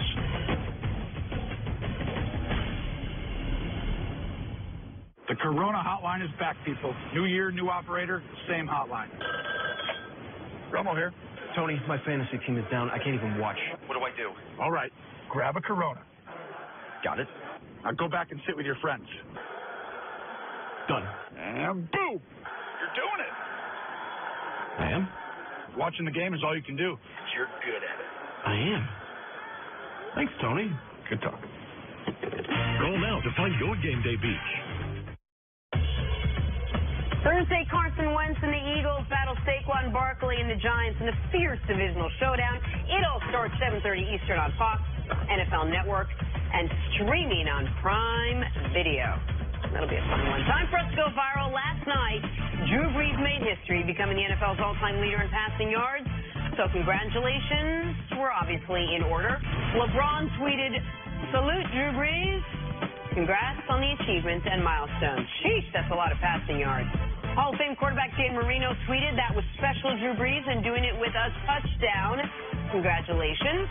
And then finally, former President Barack Obama, big football fan, tweeted, "Congratulations to Drew Brees on this all-time passing record. Always a class act." That's really cool. Oh, man. Really cool. From the president, that would have been nice. Oh, I was thinking from LeBron, but... Yeah, of course. He had mentioned he just before the game even ended, he had almost 200 text messages on his phone and counting. It was lit up. You know that's my avatar. I know. Your wife with President Obama. She did the makeup for It's really Obama. cool. Yes. It's one of the... That's what got him the second term. That makeup job. Got him the next Your complexion was amazing. I vote for you. Man. No, not till that day. No, I think could have went the either way. election had happened years. Hey now. Okay, just go there. Hey man, that's the news. All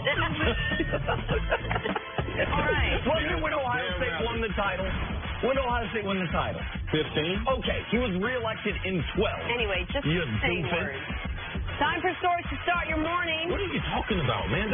We met him a few times. Oh, okay, Red my Sox bad. to store the Yankees. Obama had to interview her before I got married to her. Okay, sorry. That was a few years ago. Jenna's telling us all the space. Let me tell you what the final score was last night. It was 16-1. Boston takes a 2-1 lead in the ALDS. Brock Holt became the first player in postseason history to hit for the cycle. It's not easy to do things for the first time anymore. While Luis Severino struggled, giving up 6 runs in 3 innings. What was your takeaway in Game 3, Nick? Man, my takeaway was I couldn't believe going into the game the Yankees had become the favorites in the series, even though they had stolen home field advantage. And everyone's like, oh, the Red Sox, their rotation's so good. Okay, whatever the Red Sox rotation is, it was good enough for them to win 108 games. Yeah. I know David Price has been a bad postseason pitcher. He's not going to pitch again this series. Like, this was a big loss for the Yankees, obviously, but the way it happened as well, and to run through so many pitchers, to run through your bullpen, to pull Lance Lynn when the game's already lost, it doesn't bode well for tonight, in my eyes, for the Yankees. But more important was the Yankees didn't have tickets for me, so I didn't have to make that hike all the way up to the Bronx. I was chilling last night in Tribeca, was able to turn that mess. But you're going tonight because your guy CC's pitching. No, CC, I need 4, bro. Okay. Hit me up. You know how we do. I'd like to be there, a little VIP. Don't be late this time. Don't forget me, CC. Last time you forgot. Yeah, you forgot to throw stripes, too. You forgot my ticket. I'm sure he'll get right on that now. So the NFL, Deshaun Watson has led Houston to 2 straight wins, keeping him alive in a competitive AFC South. He did take 10 hits against Dallas Sunday night, including a massive shot on 4th near the goal line. Watson says he's built for those hits. As head coach Phil O'Brien says it is not a sustainable way to play. Who's right in this one, CC? The coach is right. Hey. We need Deshaun healthy. Man, you're not going to make a living running through guys, especially with number 52, 54. So, man, hey, get your head up, player. Check out them numbers, man. 38, when he out there, his name Heath, look in his eyes and go right through him. DB, number 22, 24, go right through them. And them 54, them dudes will hurt you. Them guys is hired killers, man.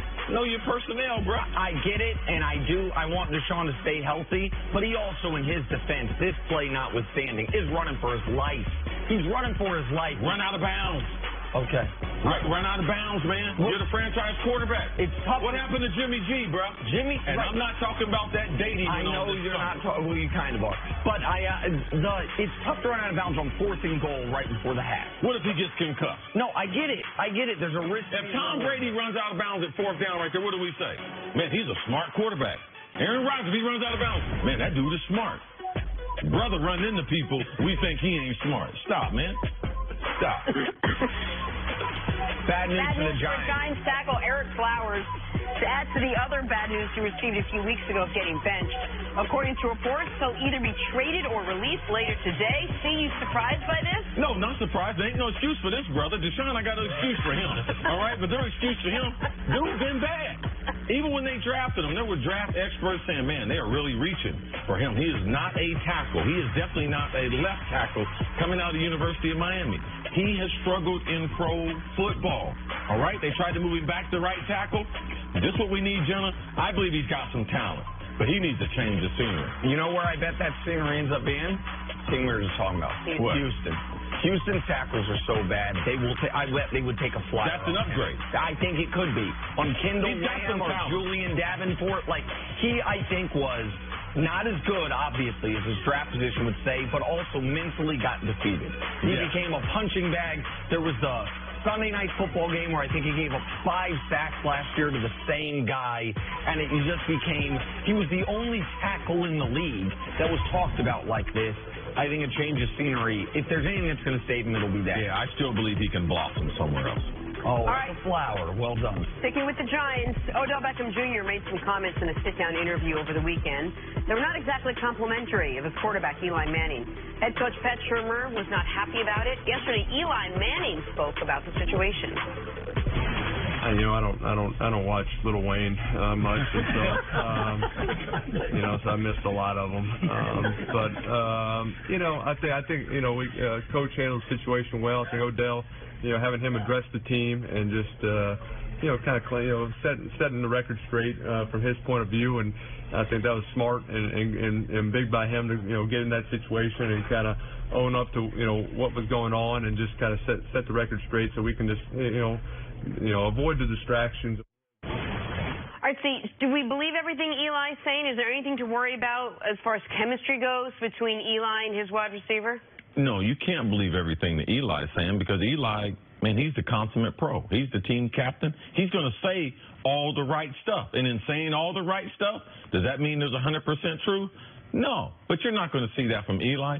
Throughout Eli's career, he's been criticized. He's been in a lot of hot situations.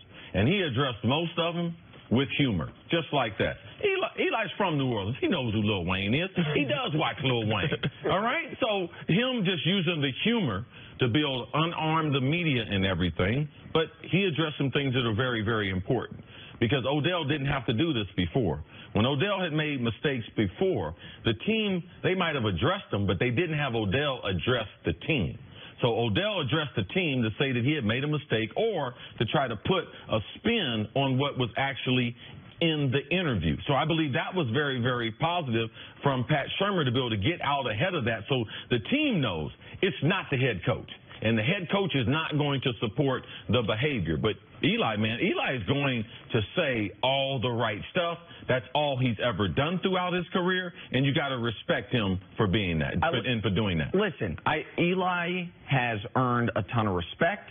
He is potentially a Hall of Famer. It's those 2 Super Bowls, no one can take them from him. But where we sit here today, the 2018 New York Giants headed into Week 6. They got a Thursday night game. Assuming Odell doesn't say anything else the rest of the season about the quarterback, the discussion around Eli Manning is going to be about his play and what the Giants playing at that position is moving forward. You said something very interesting earlier. Tom Coughlin won 2 Super Bowls. Wasn't good enough for him to have a lifetime contract.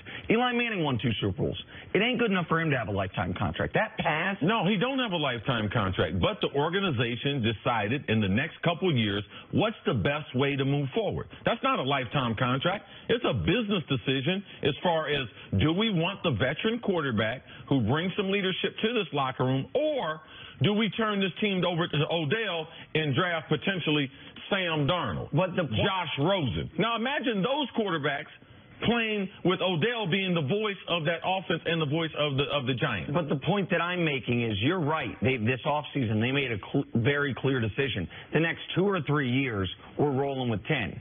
My point is what happens over the next 10 games could determine whether or not those next 2 or 3 years are just this year. Like once we get past the skirmish or whatever from Odell's comments this weekend, it is going to come down to the Giants are sitting there with 1 win, the longest pass they've thrown in the air in the last 16 games that was completed was thrown by Odell Beckham, and so they are right now almost betwixt and between at the quarterback situation. So Eli, all the commentary this week was about the Odell comments, and Odell brought those on himself. We talked about it a lot yesterday. The commentary is going to start to shift back to 10. The offensive line's caught it. Odell's caught it. At some point, we're going to have to talk about the quarterback. Yeah, and there's nothing wrong with talking about the quarterback. But let's talk about, remember Kelvin Benjamin? Remember what he said? Oh, man, I wish I wouldn't have gone to Carolina. I wish I ain't had that quarterback. Yes. Odell going to realize it can get worse, all right? When you don't have Eli Manning, because we're not done with Odell. Oh, he's going to say some other stuff. Oh, this is just the beginning. When you give a guy guaranteed money like that, this is just the tip of the iceberg. Watch and see what we see over the next few years. All right, let's move on to the Green Bay Packers. They dropped a disappointing game to the Lions on Sunday. That after only putting up 22 points against a bad Buffalo team the week before. Rodgers threw for over 400 yards this week, but he had 2 crucial fumbles as well. According to his head coach, Rodgers still might be feeling the effects from the hit he took in week 1. He's not going to make excuses, and I'm not going to stand up here and go that route because he's playing through a lot. I mean, he's playing through a lot going into the game, so and he played through a lot in the game. So I mean, I think what he's given us is more than I don't say more than we expect. He's given us a lot. So and that's the reality of it. But he's playing through a lot. All right, Nick, how much of this are we going to put on Aaron Rodgers? 2-2-1 start, not exactly where we thought they would be when he came back from his injury. Going to put on his injury is the question. How much is this about Aaron Rodgers being injured? The 1 in 2-2-1. I think if he's fully healthy, that tie against Minnesota, they win that game, and they're 3-2. But the bigger issues with this team are not Aaron Rodgers' lack of mobility or not being at full strength or anything to do with the quarterback. The bigger issues with this team are the 52 guys around him and the head coach. The injuries at wide receiver have been more meaningful than the injury to the quarterback. There are issues defensively. There are issues once again in the running game. The issues, as we talked about extensively yesterday, questioning what exactly Mike McCarthy is adding to the program. Those, to me, are the bigger reasons that they're 2-2-1. Allowing 31 points to Washington, allowing 31 points to Detroit in your 2 losses. Like, that's the biggest reason. Why are they 2-2-1? Well, it'd be 1-3-1 if you didn't have Rodgers with the comeback against the Bears. Like, I'm not putting this at the feet of Aaron Rodgers, and I don't actually think their record would be much better if he had never been injured this year. Well, the thing about Green Bay is if you're going to talk about Green Bay, it's hard not to talk about their quarterback. And if you're going to try to talk about their quarterback as far as moving forward, you have to talk about the injury. This is a significant injury. It's his lead leg.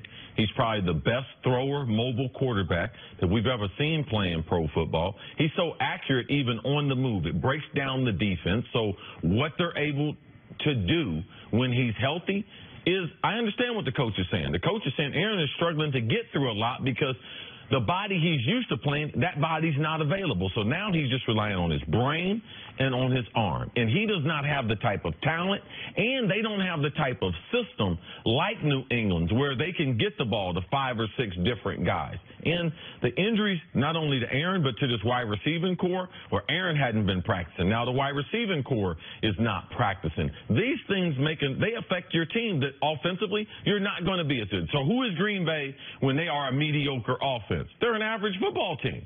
Right. So we're not blaming the injury on them, but they are an average football team because their system is Aaron Rodgers. They don't have the passing system that New Orleans has and that some of the other prolific teams that we have. No, they don't have that. They have the most talented player. So Aaron Rodgers put this on himself and said, I need to start faster. I'm going to break it all down and say, I need to start faster. Is that getting out speed-wise? Is that the offense? Tell me what he's talking about. Aaron's just trying to overcompensate because last week he blamed it on the coach.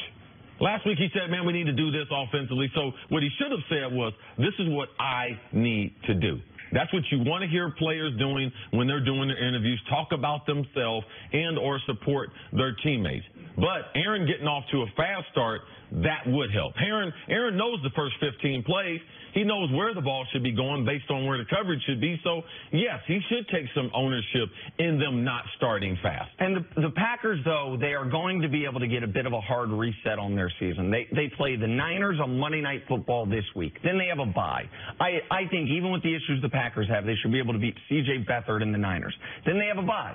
And then they have a couple weeks that could determine their season. At the Rams and at the Patriots. Those are marquee games. One of the best teams in the NFC, maybe the best team, one of the best teams in the AFC against the Packers. Coming off the bye, Rodgers should be the healthiest he's been all year, even if he's not going to be fully healthy all year long. And we'll see who they really are.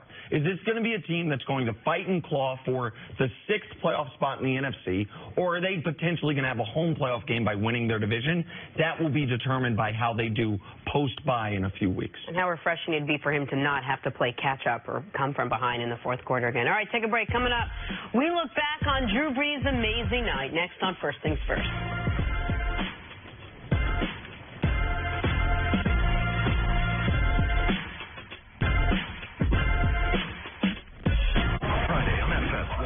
NLCS begins with Game 1. Unbelievable! Manny Machado and Cody Bellinger face Christian Yelich and the Brewers. Dodgers, Brewers, Game 1. Coverage begins Friday at 7 Eastern, 4 Pacific on FS1 and the Fox Sports app. This is the not-for-sale Kia Forte drift car with a blistering top speed and excessive amount of horsepower. And this is the totally redesigned 2019 Kia Forte.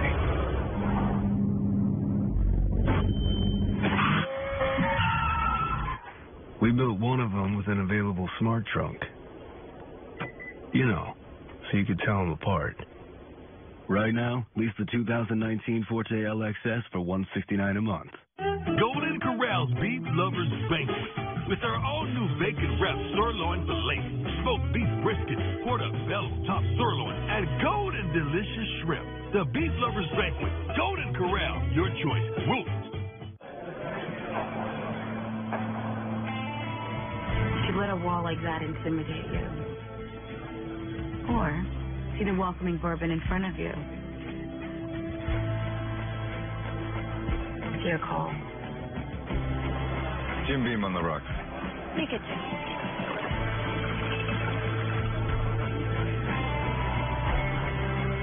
The bourbon that's been making history since 1795 invites you to make some of your own.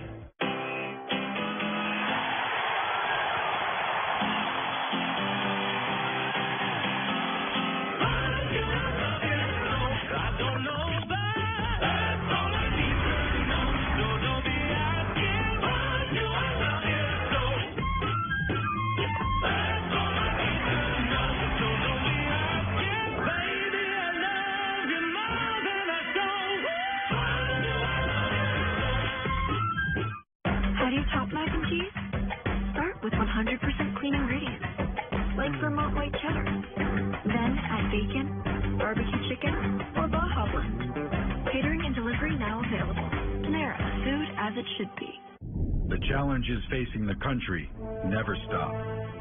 So neither does the U.S. Army. We train, adapt, and get smarter. Every soldier, every unit, every day. Not to keep up with change, but to drive it. Nobody knows what problems tomorrow will bring, but we do know who will solve them.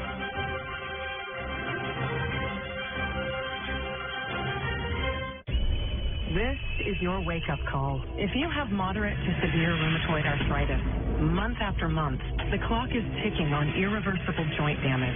Ongoing pain and stiffness are signs of joint erosion. Humira can help stop the clock. Prescribed for 15 years, Humira targets and blocks the source of inflammation that contributes to joint pain and irreversible damage. Humira can lower your ability to fight infections.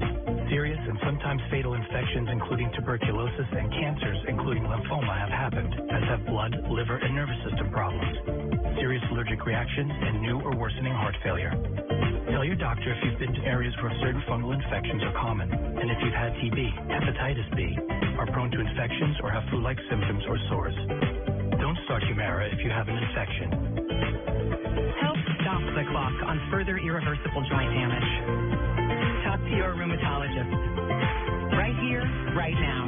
Humira. On Saturday, Minnesota's gunning for a big upset when they take on number 3, Ohio State. It all starts at noon Eastern on FS1 and the Fox Sports app. Bart Scott back with us. Time for us to go viral.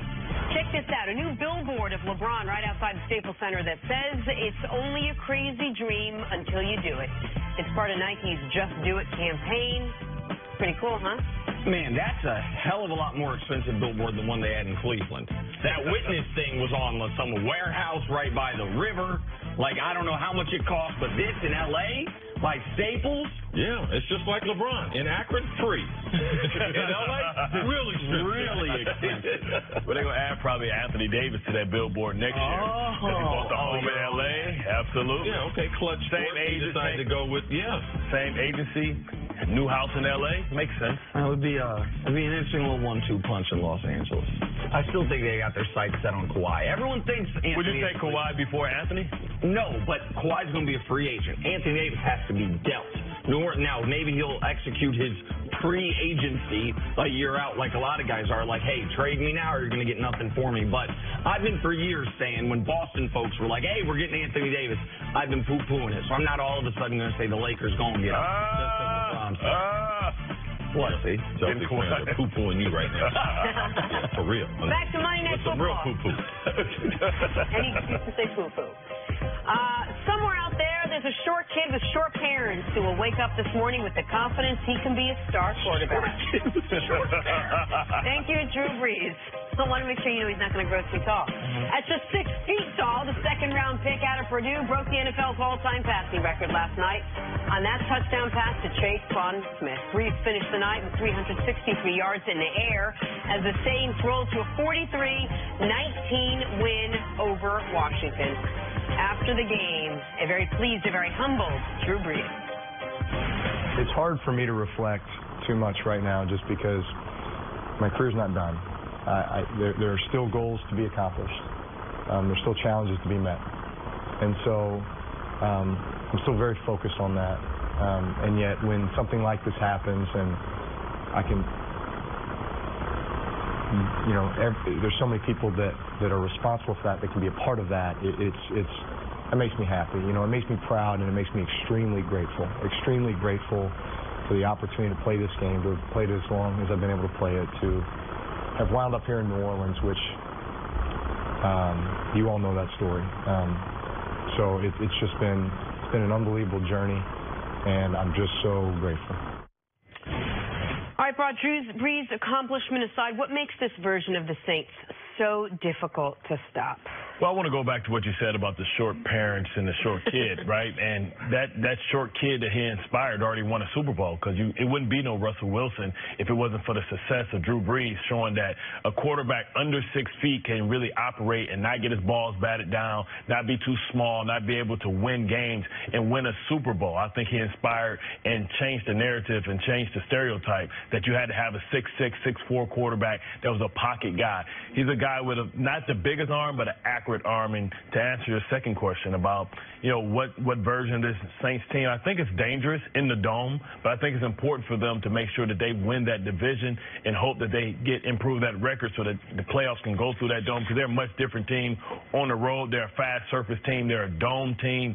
They struggle outside. I'm still concerned with this offense, with the defense a little bit. I was encouraged yesterday with Davenport coming on. He's a raw kid with raw talent, but you need somebody opposite Cam Jordan so that they can't slide the coverage, and that provides one-on-ones, and they need somebody over there that can win. There's a couple names, and we talked about Mark Ingram Jr., him providing the punch. Not only in the running game, we know he's a better between the tackles runner than Kamar is. We understand that. That should be a given. Also in the passing game, Sean Payton is trying to throw 8 to 10 screen passes a game. So now you can throw to both your running backs. We saw one of the big plays in last night's game was a screen pass to Ingram Jr. Another guy, Traquan Smith, in talking to the wide receiver coach, talking to Sean Payton, look for him and Tyson Hill to emerge as playmakers. They need another wide receiver outside for Michael Thomas, and that's what they see as in their third-round draft pick out of UCF. He has deep, long speed, so watch him begin to emerge as they fold Ingram back into it. Kamar takes that reserve role that he played last year, only playing 31 snaps in last night's game. So you look at what they can throw at NFL defenses. This is only the beginning. They're just now starting to Traquan, they're just now starting to get him the football. They've been force-feeding Michael Thomas. They've been force-feeding Alvin. Now they're getting ready to spread it around. I believe they become more difficult as their defense gets better under Dennis Allen the way they did last year, because they struggled coming out the gate. This is going to be one of the 4 best offenses in football. We know that. And when they are at home, that'll be the best offense in football. The only reason they're not going to be the very best is because on the road, their numbers are going to go down, which is why your point about getting a bye, making sure either they're the 1 or the 2 seed is critically important to them. I would argue as important as home field was to Philly last year for very different reasons, it's that important to New Orleans because they are so dangerous on that surface. And we know that Breeze this year at home has a 128 rating, not even at home, let me rephrase it, indoors, yes. A 128 rating. He's only played 1 game outdoors. It's his worst game of the year, the one against the Giants. They won it anyway, but it was his worst game of the year. So who are the Saints? I want to talk about the guy they took in the first round that you mentioned. That was shocking to me. When they traded away, you don't typically trade away a future first to do anything other than draft a quarterback. We saw the Texans do it to go get Deshaun Watson. The Chiefs do it to go get Pat Mahomes. The Eagles and the Rams do it to get their quarterbacks. When during the draft, I'm watching Mike Mayock, who does a great job. He was so certain they were doing it to get Lamar Jackson, they started doing the Lamar Jackson profile, essentially, right? And then it's Marcus Davenport, a project pass rusher from UTSA. So raw. But you are seeing it. Yeah, and the benefit to a player that is as raw as Davenport is by the end of the year, he should be much better than he was at the beginning of the year. Yesterday, a forced fumble, a pass deflection, a huge sack, a TFL on the running back. Like, now if you have those bookend pass rushers, and if Lattimore starts to reclaim some of his rookie year form, you don't need that defense to be great. You need it to not be horrible. It was horrible at the beginning of the season. That's the path to the Saints winning the toughest division in football. That's the path to the Saints being 12-4 and having a bye and a home playoff game, even if they don't catch the Rams for the 1 seed. Like, that's how good they can be if everything clicks in for them. But everything does have to click for them on offense in order for their defense to play as well as they can be given what they have. And are we as confident that everyone's now going to stay healthy and you're going to see the same offense? Well, you hope that they can stay healthy, but you know that Drew Brees can carry them. You can't have any season-ending injuries. You need guys to start to get some chemistry. You need to figure out what they do and what they can't do well. And it's going to be difficult because I think they are in the best division in football. Tampa's still a sleeper. They're a threat to at least upset you. You can't have a split. You got to sweep the division. I think the Carolina Panthers, because they are the most balanced team, I believe in North Turner, they're going to be getting Greg Olsen back. It's the best team in that division. So and Atlanta's not going to be an easy easy out. Right. I know they're 1-4, but Atlanta still has so much talent. Yeah. It's not like you see Atlanta on your schedule and you're like, oh, that one's easy. So, like, there are no easy games in that division, and they have a first-place schedule. They still got to play the Rams. Like, they won that division last year, and so it is a tough path, and nobody can predict the injury stuff. But this team looks like the best version of itself last night. The version of the Saints that we thought could build on what they did last year, that's what they were last night. Art, thanks for hanging out with us today. Appreciate it. I see Eddie George over there. I need that protein shake he drinking. Coming up, the aforementioned off-road running back Eddie George is in the building. We'll sit down with him next on First Things First. That suit come with muscle. How are you? Absolutely. Nice to see you. He looks exactly like he did on his recruitment visit coming from Philadelphia. Got Benjamin Button up in the seat.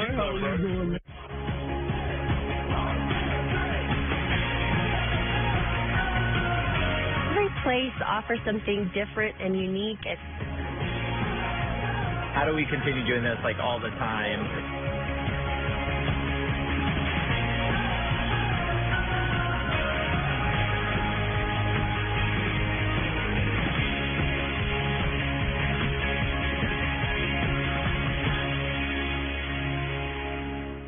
Golden Corral's Beef Lovers Banquet. With our all-new bacon wrapped sirloin filet, smoked beef brisket, portobello top sirloin, and golden delicious shrimp. The Beef Lovers Banquet. Golden Corral, your choice. Rules.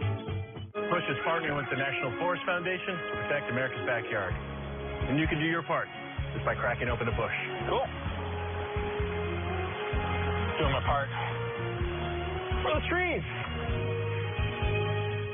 A once-in-500-year storm should happen every 500 years, right?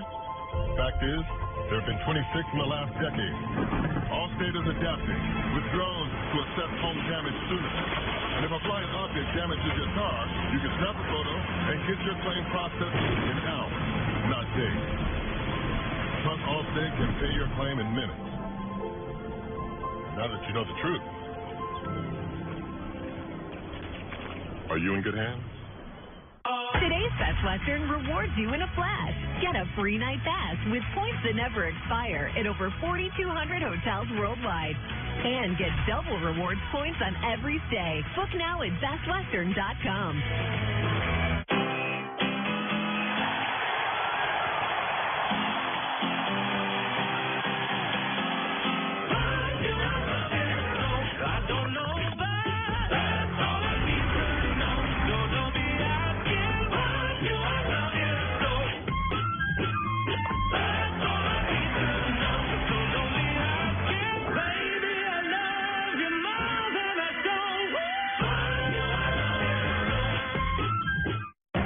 Top mac and cheese? Start with 100% clean ingredients, like Vermont white cheddar. Then add bacon, barbecue chicken, or Baja blend. Catering and delivery now available. Panera, food as it should be. The NFL is on Fox. People wait all week. Let's go! It all begins Sunday on Fox and watch anywhere on the Fox Sports app. If you're a guy over 40, take it from me, Frank Thomas. Eugenics will help you feel like the man you used to be. Like that stuff actually works. Hey, buddy, up here. The key ingredient in Eugenics is clinically researched that totally works. That's why Eugenics is the #1 selling free testosterone booster at GNC. Hey, buddy, check it out. My workout's a lot better. I'm feeling stronger and more energetic with a lot more drive. I'm back at the end of the big hurt. You don't believe me? Just to the sex. Get a complimentary box. Come on. Just stuck in park right now. That's right. Time to shift in the drive again. And trust me, she'll like the difference too. Hey guys, it's time to start your engine. To get your complimentary bottle of award-winning Eugenics, text SHINE to 321-321. Samples are not available in stores, so text SHINE to 321-321.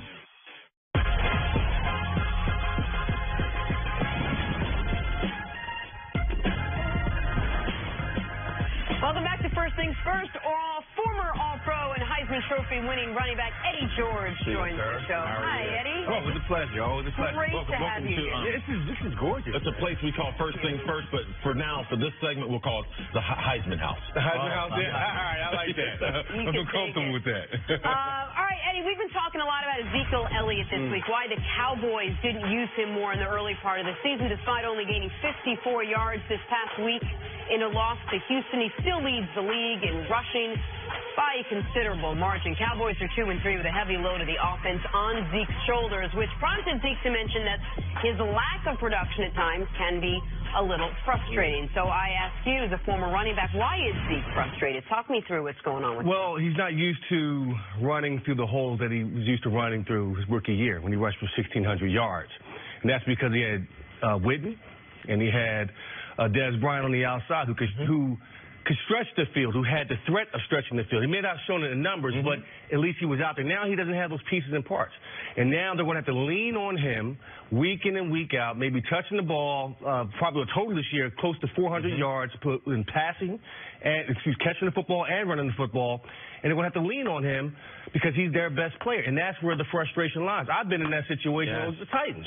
Right. You know, I mean, I had to touch it 400 times a year, 300 times a year because of our lack of success in the passing game. And that's where the frustration lies. He's going to have games like that, and he's going to have some great games as well. You mentioned the Titans and your great career that you started there. Kind of give us some of the similarities. You and Zeke both coming from Ohio State, used to carrying the workload, but I knew Eddie George, and Eddie George was happy to see Steve McNair when he started to develop. Wycheck when he developed as a tight end. Dyson as a wide receiver. Derek Mason. Right. What is Dallas doing to Zeke in his career? Because I believe with the lack of explosive players, they're altering his career arc compared to what it could have been like a player like yourself. Listen, I get where you're going because they're going to have to lean on him a lot more right now. I think through the draft, through free agency, they're going to have to address those pieces and parts. They get Dak Prescott some explosive players on the outside. They got to find a tight end who can control the middle of the field. That's the bottom line. You can deal with a guy that's not explosive on the outside, but you got to have a tight end that can create matchup problems, that can convert third downs, so it's not all on Zeke to constantly get the 3rd and 1s or he's the receiver. I mean, it's going to wear and tear. I mean, the guy was limping off the field the other night, and I kind of know what he's going through with that whole situation. Well, you know it better than just about anybody. I mean, it basically since Earl Campbell, I would say, which obviously same organization or at least organizational structure as yours, like there hadn't been a running back who had the level of carries you had that didn't break down immediately after. We saw guys do it for 1 year. Larry Johnson did it for a year, broke down. Jamal Anderson broke down. Well, you can go down the list. What do you think was it about? Was it anything you did that allowed you to deal with it, or was it just innate? Because what would you tell Zeke on how to deal with a potential 400 touch year, or is it was just in you? You were just. I would tell Zeke to have a chiropractor, a masseuse therapist, an ice tub, everything. Get your rest because it's going to come down to taking care of your body the best way. Yoga, whatever it takes to get recovery, because they're going to have to really rely on this. That's what I did when I played, and it wasn't tough. Every Monday, Tuesday, I was dealing with some type of injury, whether it was a cracked rib, busted toe, knees, shoulders. I mean, you name it, I had the issue, but it takes will and desire to do it. And I think Zeke can definitely get it done. But the organization, they're going to have to address supporting with some other players that can take the pressure off him so he can have a longer career. Is there another way they can support him? I mean, we've sort of changed from your era. We're no longer really seeing that workhorse running back. We're seeing more the dual threat to maybe save them a little bit, let them pass a little bit. And we talked a little bit about that at the beginning of the season, that they'd use Zeke more like that. Is that another way that this organization can help protect him a little bit? They can. I think they have other guys that bring in off the bench to help Zeke with the workload. But he's such an explosive. Rod Smith, another Buckeye. Take some of those take some of the carries, but it's going to be difficult to win games that way. They need 21 on the field. When he's on the field, whether he's at 80%, 70%, he's the best player on the field for them, and he's the best option to score, move the chains, and control the game. He helps their defense because he's constantly moving the chains. Right. Give us some of the things, the intangibles that you see in Zeke that you think which make him special and the reason why he's going to have a long career. Because you talk about running back, you like Todd Gurley, you like L. Bell, but there's some things about Zeke that you think are just a little exceptional as far as running backs. His runs after contact. he's constantly going forward. He makes that contact. He's breaking tackles. And that's what I like about Ezekiel, his ability to jump cut. I mean, everybody talked about the offensive line for Dallas and how they were able to open up gaping holes. But when it's not there, he's creating his own hole. And that's what makes him special. He did a jump cut the other night against Houston where it wasn't there, bounced outside, and still got 4 or 5, 10 yards. So he's able to do that. That's what makes him truly special. And he's a load to bring down. I mean, when he hits you, it's like a linebacker hitting you. And that's how I love running backs that imposes their will on defenders. And that's what he does. You mentioned your Titans teams with Steve McNair, rest in peace. He missed, he didn't miss. He sat his first 2 years. And when he first started playing, he was not the guy he was. Right. But when you guys went to the Super Bowl, when he won a league MVP, so how did you see Steve progress? And when Dak's obviously very different, played immediately, his best football was immediately and has seemed to regress. And are there anything Dak could pull from the way Steve's career went that you could say? Well, I'll just say with Steve, he kind of struggled earlier on with injuries. He didn't have the confidence. With a quarterback, you have to have confidence. I mean, there were times when the fans would boo him early in his career, and he was giving his all. It wasn't until I got injured and the offense kind of flipped, and they had to say, okay, to go through him. We have to go through Steve, and we have to get the pieces and parts that make him comfortable. And for him, it was running back by committee. It was getting 5 wides. It was opening it up. It was allowing him to get on the perimeter, be an athlete in space. And then you watched his knowledge from grammar school in terms of being a quarterback to being a PhD. He was manipulating defenses, calling it out, running his own plays at the line of scrimmage. So it was over a 2-year period we were able to see him once they ran the offense to Steve McNair. We're trying to figure out, speaking of quarterbacks, who Dak Prescott is. I think a lot of people have an idea who he is this year. We thought we knew after that first year looked great. Took a step back in that second year. And now this is the year where we're like, which way is it going to go? Listen, defensive coordinators get paid a lot of money in this league. And once they get like a year, a body of work on somebody, they put those red dots on you on Wednesday. Yes. They're going to say, okay, he likes to do this, and this. We're going to make him beat him. Let's see Dak Prescott in the pocket. If he can beat us in the pocket consistently, then, okay, we'll give him that just due. But he can't do that right now because they took away the blanket and the security blanket. It really seems like you think that the Witten surprise absolutely hurt him. Oh, no question. It sure did. Des Bryant hurt, but Witten really hurt because you saw the big plays on third down. Witten would get open. He was an old man still getting open on these young guys. And he moved the chains for them. And it was another option other than Zeke to try to churn out those third downs. He was that guy he could rely on. So what we're seeing out of Dak right now is he's in the crossroads of saying, okay, he's taken a couple steps back as a quarterback, but now he's got to find ways to win games off of pure will and hopefully galvanize those guys and develop them to to make plays for them downfield. So, Eddie, tell us a little bit about the organization that you're working with right now. Yes, I know you came here just to see the Buckeye. I know that. I'm in New York. Let me go check on my Buckeye. I came to see Chris. I came first. We get a slice of pizza and talk about ball four. Drop a few votes for Haskins as high as I really like him. Dude, that's a whole other story. Yeah. We college football segment. No, ball four. I've been an ambassador for them for about a year now. There's a program called Thrive. They partner with middle schools, high schools, universities, colleges through various programs to help inspire the youth, to motivate them, to build leaders through various programs throughout the country. It's been an amazing job. They hire great motivational speakers. They really do a great job of keeping everyone accountable of being great leaders in their community. So I've been a part of this great deal, and that's what I'm here for. He's been a leader no matter where he's been. I was at his first practice at Ohio State. He came over from Valley Forge. I was like, who's the guy from the Bengals on the Buckeyes? So I met him since then. He's been a great example for Buckeyes out there, young and old, been a great example in the NFL, the multiple places there in the NFL, always has been a leader and a role model. Yeah. Thank you, bro. Man, Chris, always a pleasure. Congratulations on this. Thank you. Really nice. Thank you so much. Eddie, thanks a million. Appreciate you being here. Got to take a break. Coming up, We'll talk to Aaron Rodgers. Is his injury the Packers' biggest problem? That's next on First Things First. Y'all did it to Penn State again. You know what? Mind meld across. They didn't have to join the Big Ten. You know what? Okay, here we go, guys. Ready? Keep it on it. That's it. Opportunity is everywhere. It's a door waiting to be opened. Whatever your ambition, whatever your drive, whatever you're chasing,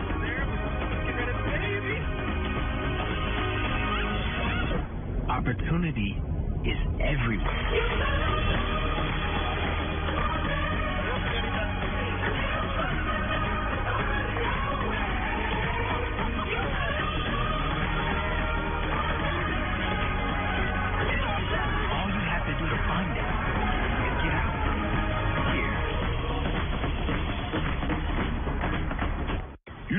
Truck to do family photo stuff. So get some Firestone tires and go do truck stuff, off the grid stuff, take it for a spin stuff, become one with nature stuff. Firestone Destination LE2, built for maximum wet traction and 60,000 miles of truck stuff. Whatever you drive, drive a Firestone. Wandering through secret hills and telling stories round the grill. From lazing out on peaceful docks to raging to a band that rocks. You never know just where in life Corona cans might take you now. Food truck food on city nights with neon burning bright. Digging for Corona cans in coolers full of ice. Never-ending summer nights with cold cans of Corona Light. You never know just where in life Corona cans might take you now. It's back. And it's front. No, really. The Triple Double Crunch Wrap $5 box is back. And it's still all mains, no sides, with 2 crunchy tacos and a medium soda. Just $5. Only at Taco Bell. With the Capital One Venture Card, you'll earn unlimited double miles on every purchase every day. Not just an airline purchase. Holy moly, that's a lot of miles. What's in your wallet? The golfers try and slow down Heisman contender Dwayne Haskins and the third-ranked Buckeyes. Saturday, Minnesota, Ohio State at noon Eastern on FS1. When you rent a car on Turo, you're renting from a real person. No shuttle rides, no waiting in line, no wandering a car lot. This is better than your typical car rental. This is Turo. Download the app today. I'm not ready to lose my hair. Not now. But I never thought there was a real solution. Now I use Keeps, the easiest way to keep my hair. And I can get my treatment without leaving the couch. Go to Keeps.com to learn more. You know that expensive watch you always wanted? It only cost a fraction of the price to make. We thought that was crazy, so we made our own watch company. We created unique watch designs, launched online at fair prices, developed new styles, shipped to over 160 countries around the world, and created a community. Now, you don't have to overpay for a nice watch. Instead, join the movement. Shop now at mvmt.com. Thursday, Carson Wentz and the Eagles battle Saquon Barkley and the New York Giants in a fierce divisional showdown. It all starts at 7:30 Eastern on Fox, NFL Network, and streaming live on Prime Video. Whomever loses this game is going to be feeling so disaster about where they're at. If the Giants lose, it's a wrap for them. And if the Eagles lose, they're like, hold on. What? Now it's real looking for a chicken net to hold. Oh. Get to Aaron Rodgers in a minute, but first, NBA Pistons net, Blake Griffin. Not so much, says Jared Allen. Jared Allen, the best throw in the league, and look at that block. Go get it, young fella. That's a good block. Blake normally would put somebody on a poster on that one. Nice timing. Wizards and Knicks, Jeff Green, the outlet pass, one dribble, puts it down. While you watch Jeff Green this year on the Wizards, remember, he was LeBron's best teammate in the game 6 and 7 wins against the Boston Celtics last year. I believe he's going to really help them, especially in the playoffs. Man, you're a Jeff Green believer, man. Man, we resurrected his career last year, though. Oh, Steph Curry Nice picks Shaquille Harrison's pocket, makes him look silly. Man, I told you earlier, see, Mount Rushmore handles. Steph, Kyrie, Pistol Pete, Skip Smiley, Ray for Austin. Sorry, Zeke. No. Isaiah Thomas, you don't have him on all-time handle? He might be 5th. Mount Rushmore's only got 4 spots. Sorry, Zeke. I mean, Skip to my Lou? Like, stop, man. Yeah. Ray for Austin, man. Man, stop. On the blacktop or on the hardwood, You're don't trying matter. to get some cool points on the in the street. I'm going to stab you in the throat. In or out? Let's do it. Last night, the Yankees were dominated by the Red Sox. They're now just 1 game away from elimination. CeCe Sabathia and Rick Porcello will be on the mound tonight. Chris, you in or out on the Yankees winning this one and forcing a Game 5? I'm in, especially if my man CeCe sends me some tickets. He typically throws pretty good 5 innings when I'm there. If he don't get me tickets, which he forgot one time, and then out. No, I'm in, man. This is my team, man. I'm in with the Yankees. Let's get it done tonight. In the stadium. Let's go. With apologies to Joe and Goose and all the people working here. Apologies like when you mean it.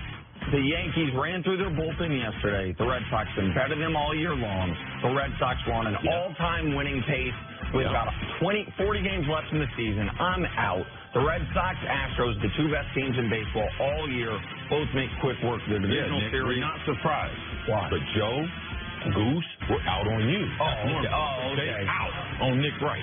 Joe, yell here, yell. Get in the show, Joe. All right, on to the NBA, where Draymond Green is feeling slighted. Yesterday, he said it's crazy he made second-team all-defense last season, claiming you can't name 5 better defensive players. That's Rushmore plus 1. Nick, are you in or out on Draymond being the best defensive player? I do like all the Warriors getting on this corner now. Like, we got to find something. We're all the best defender. KD, I ain't getting nothing. Clay, where's my recognition? Yeah. This guy's actually right. Draymond Green should have 3 Defensive Player of the Year awards. He is the most versatile defender in the league. He is the best defender in the league. You can argue that Gobert and Embiid have a bigger impact, but Draymond is the best defensive player in the sport. He's a generational defender. I am in on Draymond Green in this one specific area. I'm going to be out as far as the best defender because I got to get a little more rim protection. And Draymond, he's a great defender. So when you're talking about people that can protect the rim compared to people who are versatile, and yes, I can understand Draymond. Much respect to what he can do. Yes, but, man, I'm going with the Brow. I'm going with Rudy Gobert. Like, those guys, when you can protect the rim, you're going to get my vote. But, Draymond, you're close, though, bro. Don't be mad at me. Warriors, stop complaining about the lack of recognition in the regular season last year. You didn't care. You didn't try. Like, that's what those regular season awards for. Stop it. Yeah, work on your boxing. Fired too. up. Tristan Thompson, he's Get you a little two-piece. Yeah. Lonzo Ball Bellows in L.A. Debuts tomorrow against the Warriors. His first chance to play with King James. CC, are you in or are you out on Lonzo being the second-best player on the Lakers this season? I mean, are some other guys going to get hurt? Was they ship him away? Yeah, because he wasn't the second-best player last year. Now we got LeBron. We know who's the best player. No, I believe Kuz is better. Now, will Lonzo be a better pro? Potentially. But Ingram and Kuz are better right now with the King. I don't think Kuz is better right now, but I think Ingram is. So I would have So how did he get slotted third? When they ended the season last year, was Kuz better? Yes. Okay, so what's happened? He had knee surgery. What's he done this offseason? Lonzo. He changed his jumper a little bit.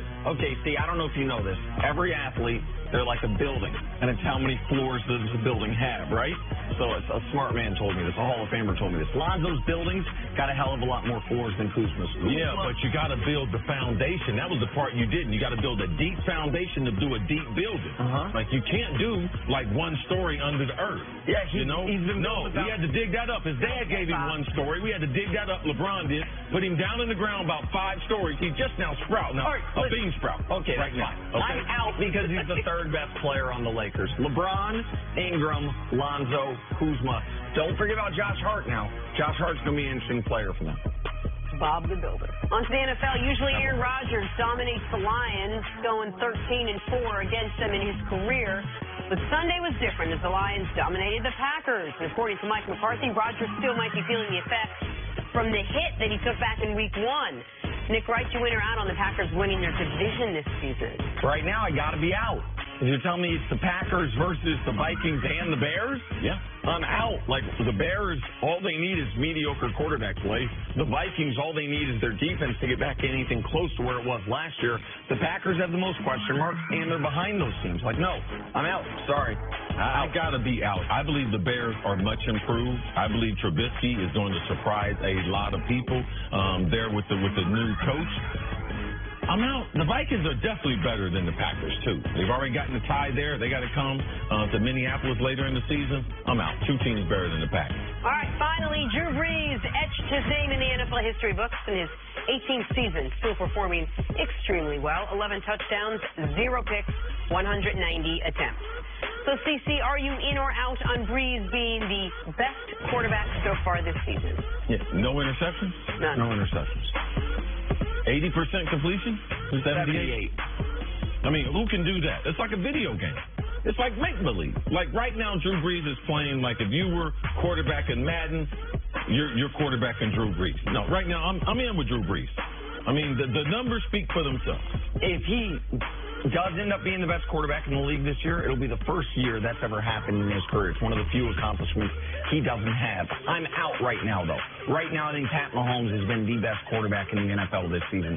16 total touchdowns. He does have the 2 picks. I understand that Drew Brees has none, but we're splitting hairs here. I'm out, but barely. Pat Mahomes' team's undefeated. Drew Brees' day, man. All you got to do is buy in and be in on Drew Brees' I've been day. giving Drew Brees all the credit in the world all day. All on the field and everything. Got Steph texting about what Drew Brees said to his daughters compared to his sons and stuff. Like, it's Drew Brees' moment, people.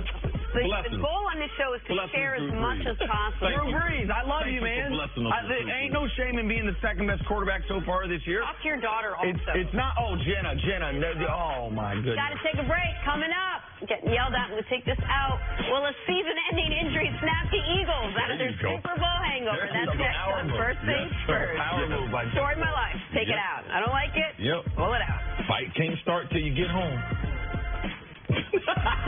That's even better. I want our house to be the default house where everybody wants to hang out. How about an LG OLED TV? It's got Google Voice Assistant built in, so you can just tell it how to set the lights, what to watch. Cool. And when it's over, tell iRobot to vacuum up the popcorn. Wait till the dog sees it. It's comedy gold. Tell me about sound. I mean, my kids love a good explosion. Add an LG soundbar, and movie night becomes movie night. Sounds big. Big. Well, that family just got a new superhero.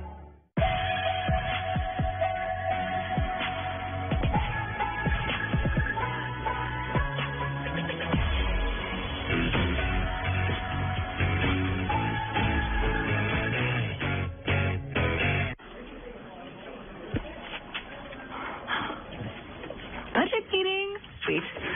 You compare last quarter to this quarter. It's no wonder everything seems a little better with the creamy taste of Philly. Made with fresh milk and real cream. It must be the Philly.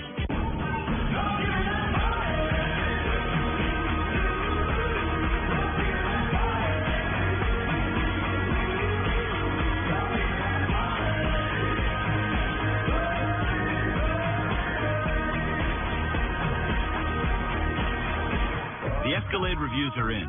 Come in now and experience the presence of the Escalade for yourself. Get this low-mileage lease on this 2018 Cadillac Escalade from around $899 per month. Visit your local Cadillac dealer. Don't look good. Yeah, it looks like it's both. Just what I don't need. This is what you do need. Complete the application within minutes, and if approved, you may get the money you need as soon as tomorrow. Money's on the way with CashNet USA. Thank you, Razor. Yep. Up and down, never side to side. Shaquem, you got it? Come on, stay focused. Hard work, baby. Don't pay off.